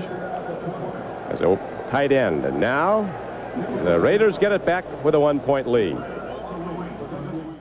This is Don Criqui back at the Coliseum in Los Angeles, where the Raiders, looking for their first win of this season, are holding to a 1-point lead over the Chargers. 14-13. 9:36 to play in the game. Handoff, and there's nothing there as Frank Hawkins gets a call and gets knocked down for a loss of a yard. Now let's go to Bob Costas in New York. Bob? Down at the Hoosier Dome today, the Jets have owned the Colts. New York will be 3-1. Indy will drop to 0-4. Ken O'Brien, 17 yards here to Kurt Sohn in the 4th quarter. The Jets are cruising with a 23-0 lead. Back to Criqui and Trumpy. Easy money for the Jets today at the Indianapolis Hoosier Dome. A lot of people thought the Colts would be improved this year. I guess you can't be improving your top 2 quarterbacks go down. That game was not sold out in Indianapolis, too. First time since the franchise moved there. Wilson is down as he is sacked at the 15-yard line. That's 9 sacks for the San Diego Charger defense. Leslie O'Neal and Lee Williams got him again. Can any of those guys play defensive back? Can O'Neal, can he back up at all? He looks fast enough. Let's give him a shot. Boy, he's a real player. And so is Lee Williams, and a lot of it's due to Chuck Ian jamming a lot of stuff in the middle, a nose tackle. Their front three's played a good game. Yeah, well, it looks like the Chargers are playing an 11-0. Earl Wilson's been in a lot today, too. Chargers playing an 11-0 alignment. And off to McCallum, looking for room to go, and on 3rd down and 14, he gets ahead for only a couple. And now the Raiders have to punt the ball back to San Diego as the clock ticks down to 8:20 to play. San Diego offense is not going to have many more chances in this ball game. They've got to make good on one drive here, or James return a punt, which he's certainly capable of doing. The guy punt formation. Lionel James standing at the 36. Lionel James positioned inside his 40-yard line with a good chance to give the Chargers good field position. Guy hits an end-over-end punt. It's not deep, and James will run it back if he can field it, and he can't. Has to let it roll, so it goes down and out of bounds at the 39-yard line. A 43-yard punt with no return. The knuckleballers work out better. It did there for Ray Guy. We got a flag, too, about halfway up the field.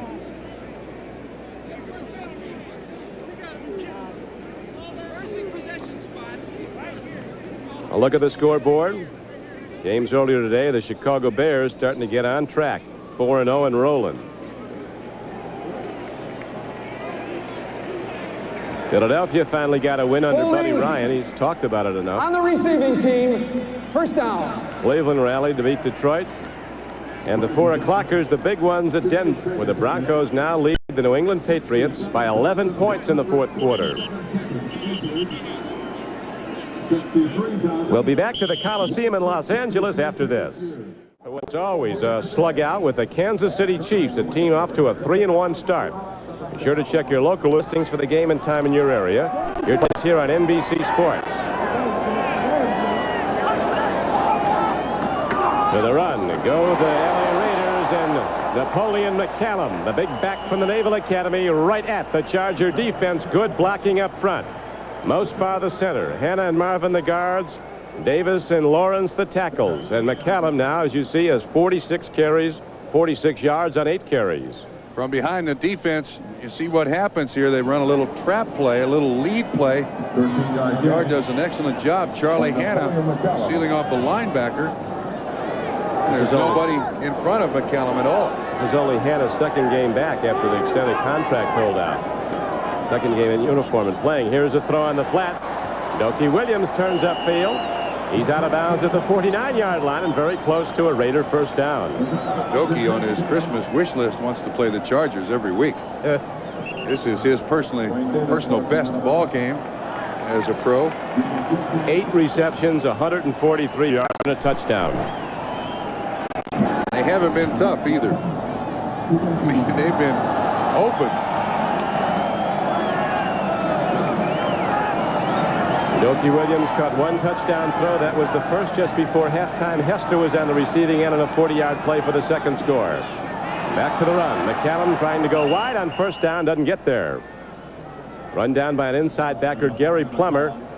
But now the Raiders are running the clock. 6:15 running as they're huddling at their leisure, getting it down as much as they can. Raiders now can be very, very conservative because the punt by Ray Guy, and at least the Chargers are going to have 80 or 80-plus yards to drive for the winning score. About 60 yards for the winning field goal. I'd keep giving it to McCallum or throw to these wide receivers who have not been covered yet today.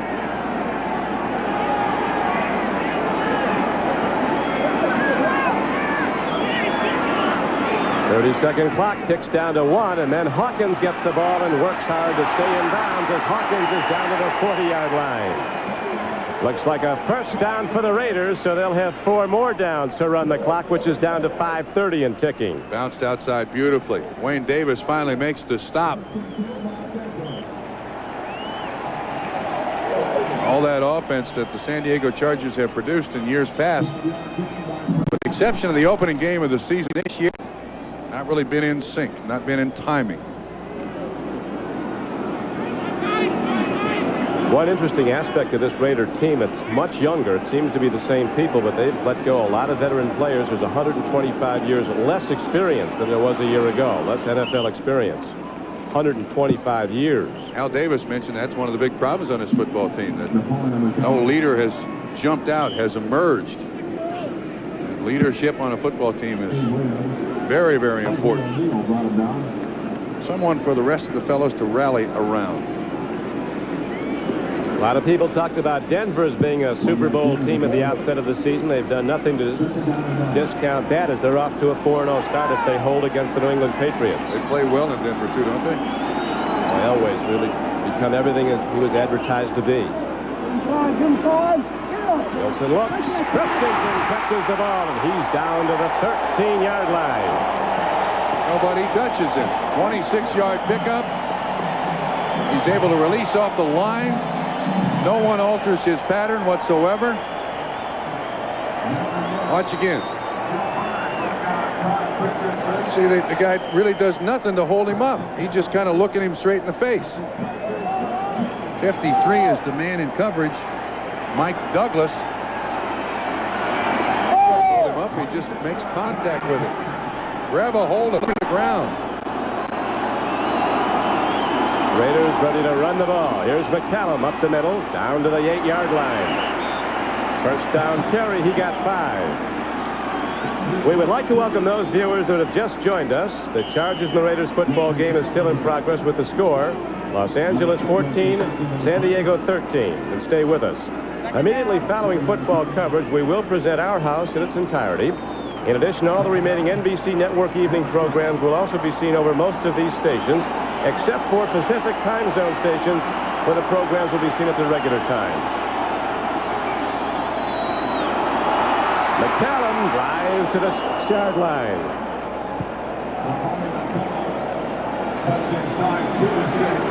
Jeff Dale, a good sticking tackle there to stop McCallum.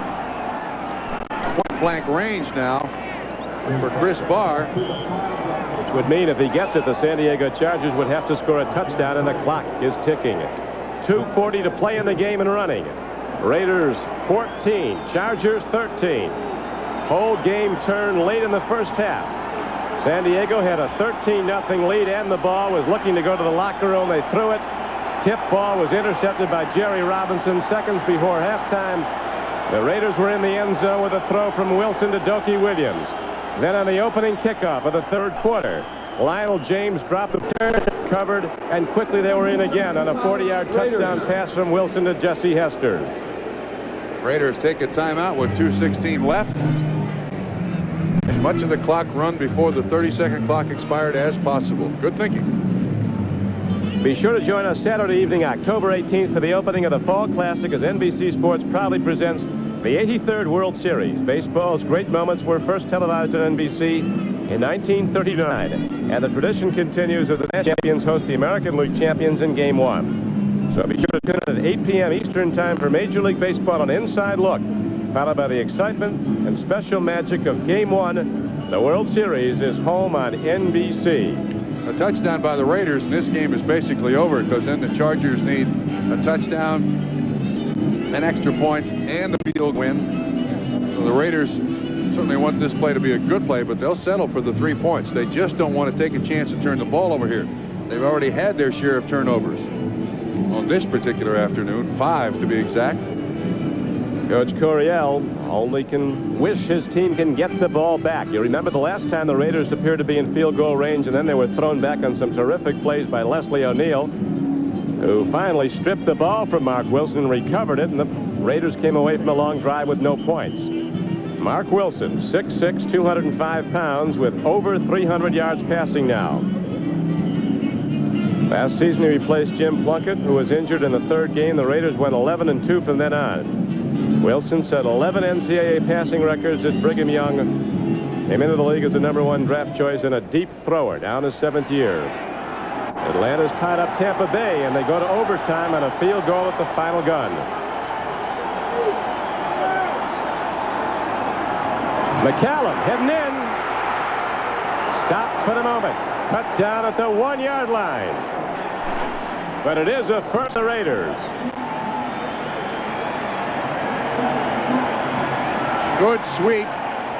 Excellent job by Hanna out in front. He cleans out Douglas. Dale makes the tackle just a yard short of the end zone. McCallum 13 for 57 yards now. This was a day a lot of people were looking for the Chargers to put the knockout punch on the Raiders season. The Raiders right now looking to close them out with an in-close touchdown. Yeah, Don, it's come with just 2 plays, 2 series. At the end of the first half, beginning of the second half, the Chargers allowed the Raiders to get back in a football game, and then the Chargers have just gone to sleep since then. The wide receivers have been open all over the field as we thought when they started. That would be a big factor. It has been. Loki Williams has made an absolute shambles of the San Diego Charger defense. I think a big development today, too, Trump, has been the play of Napoleon McCallum. I mean, his confidence level has to be way up. Yeah, because the last time he carried the ball, he fumbled that ball up in Denver, cost the Raiders a game, and he was down on himself, but made a good account of his performance today. Marcus Allen has been out the whole game with an ankle injury suffered a week ago. Now the Raiders with a 1-point lead, looking to put the closer on. Nail the lid on. Frank Hawkins doesn't get there as the Chargers come attacking him and the ball. Chargers take a timeout. The Raiders are going to be very deliberate. And your defense should take timeouts. So while there's a break in the action, we'll pause for this word. L.A. today, 1:54 to play in the game at the Coliseum as the Raiders come out trailing 13-0. They've come back, and they lead the game 14-13, and you think McCallum's going to get it here, you probably think right. McCallum.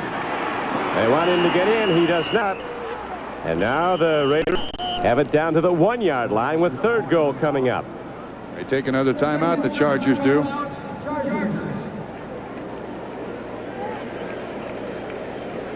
This has been an excellent drive. The Raiders took over with 7:13 on the clock. It's down inside of a minute and 50 now. They drive the ball. They did drive the ball. Tell you, whoever scores here, Trump, there's about 400 people lined up at the back of the end zone to take their picture. This looks like the Olympics, the number of press men down there. Also looks like they're going to run to that corner of the end zone, right? Do they know something we don't? Doesn't take that Gonzo long to get the shot. No, it doesn't. John Gonzalez. Muchas gracias. 1:49 left to play. Good day for Mark Wilson. Been sacked 9 times.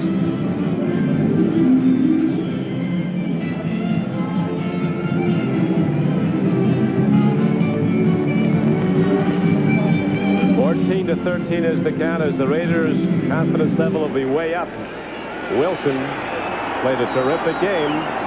Did what he wanted to do, get the ball to his wide receivers. McCallum. No, that's Strahan. And is it a free ball? No, he held on. And let's see now. It is still the Raiders' ball. The touchdown arises as the Chargers again. Chargers take their final timeout. Touchdown on an extra point would have killed San Diego. They'd be down by 8.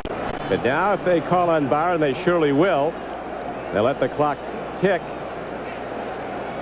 That would give, if it's successful, a 4-point lead to the L.A. Raiders, and the Chargers will get the ball back with time for Fouts to operate. Ron, this is even closer than a field goal.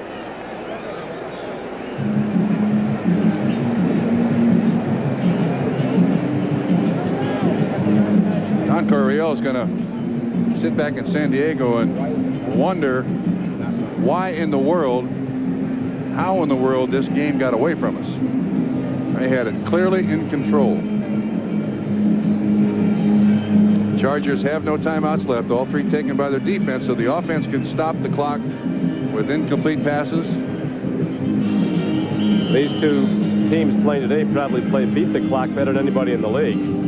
Raiders have a history of great finishes, and Fouts can use the clock as well as anybody in the league, and he's going to have some time, but he has to get it in the end zone if this field goal is good. If not, he has to get it in field goal range. Jamie Kimmel is the snapper.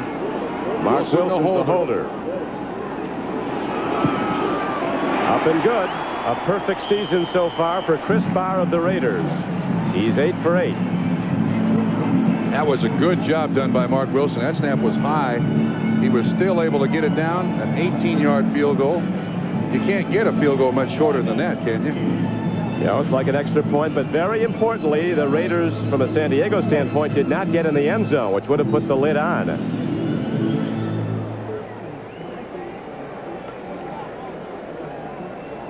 Eight in a row this season, 11 in a row dating back to last season for Chris Barr. As you see the scoreboard once again, Miami having a tough start, off to a 1-3 start. They lost today at the Orange Bowl. Buddy Ryan, he of the grandiose talk, finally gets a win at Philadelphia. In convincing fashion, by the way. He had the Rams down 34-0 before winning 34-20. Packers may have run up the white flag. They're 0-4. Look at now dipping out New England, so the Broncos will be 4-0 and have a one-game lead in the AFC West at day's end. Now we're going to have a lot of action down the stretch. 1:41 to play at the Coliseum in Los Angeles. Don Criqui with Bob Trumpy. An arena in which the Chargers have not won in since the Raiders moved here in '82 and intrude in the Coliseum against a Raider team since 1960 when they were the then Los Angeles Chargers, the opening year of the American Football League.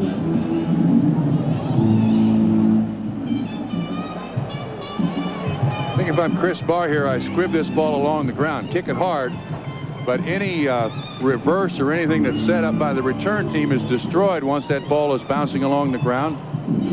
Let's see if he's going to do that. He puts it up in the air, and Gary Anderson will take it at the goal line. Now he lets it go through, and it comes out to the 20, so Fouts and the offense come out having to go the long field. 80 yards, they must get into the end zone. A late touchdown pass from Tony Eason to Irving Fryer gave New England a score, but too little too late. And Denver has defeated the New England Patriots 27-20 as the Broncos are off to a 4-0 start. Dan Fouts, this second half, you see his total game numbers for the second half, 6 of 18. And this is a drive that is 1st and 80. You can settle for nothing less.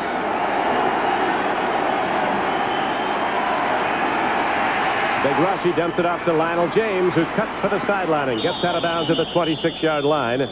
He got 5. Game clock down to 1:33 to play. Good choice by Lionel James getting out of bounds in the final 2 minutes of a half or a game. You don't fight for inches. You try to... And there's 1:33 left. There's Al Davis. Come on, run the clock, run the clock. Keep him in bounds. Get it done. Chargers need this game badly. So do the Raiders, perhaps worse. Incomplete. It'll be 3rd down and 5 for the Chargers. They're 26 following this Sunday. The Chargers must go to Seattle on a Monday night. They'll be a prohibitive underdog. Then they come home to play the Denver Broncos on October 12th. Then they go to Kansas City, then to Philadelphia. It's not an easy road in the AFC West. The Chargers can't pull this one out. They could be long gone in a few weeks. This is the toughest division in the NFL. Last year, the combined records of the 4 teams, 43 and 35. That's the best that the NFL had to offer. 3rd down for Fouts. A throw and a catch. Holohan takes it and breaks out across the 45-yard line out to the 47 as the Chargers quickly run up to the line of scrimmage. A 22-yard gain.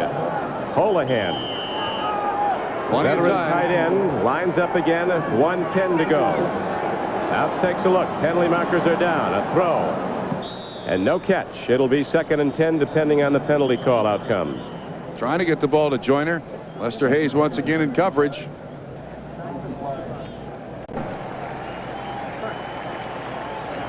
Fouts keeps looking at out patterns, but what's open is over the middle. That's where Wilson's gotten a lot of his yards down the stretch. And I do think they have enough time left to start throwing the ball over the middle. Personal foul. I think this is a trip against the San Diego Chargers. So that's a major penalty. San Diego, no timeouts.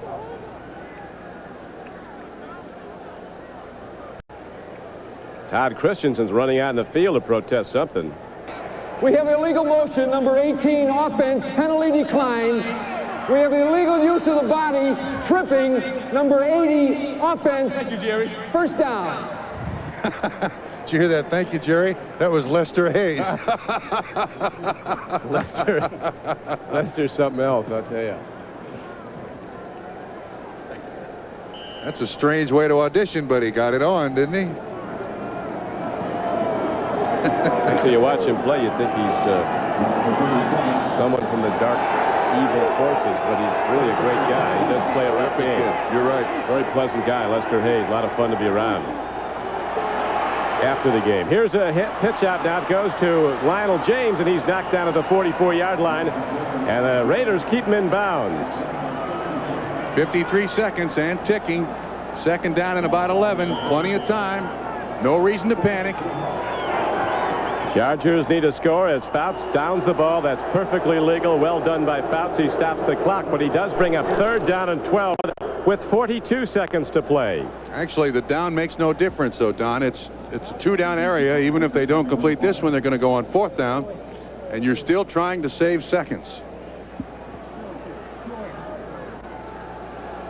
The Raiders protecting the outside, figuring that that's where the Chargers are going to throw it to get out of bounds, leaving the inside of the field open.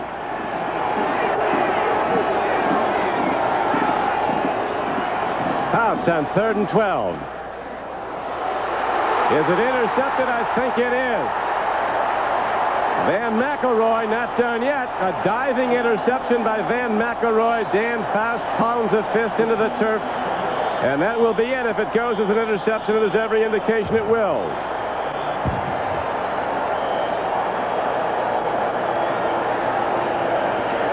Raider fans throwing their seat cushions all over the Coliseum now. Must have been seat cushion day. Who's out there without his helmet on? Mickey Marvin. Zillion seat cushions in the air. Looks like the graduating class in Annapolis with Napoleon McCallum firing those hats up.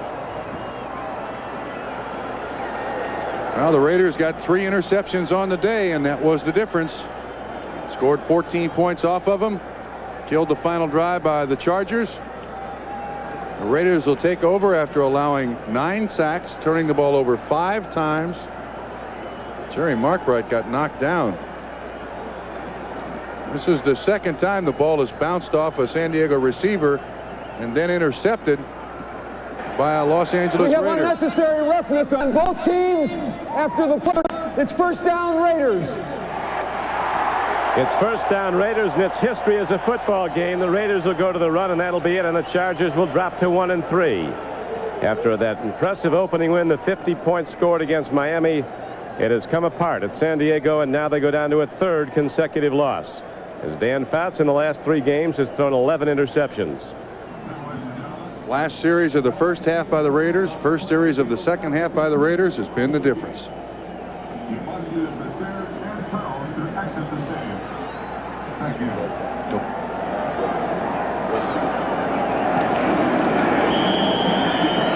And they down the ball, and that'll be it. The game will be history. And now it's time for the Budweiser Most Valuable Player Award, sponsored by Budweiser. Today's MVP is Dokie Williams from the LA Raiders. Budweiser will make a contribution to the United Way on behalf of all the MVPs selected in today's games.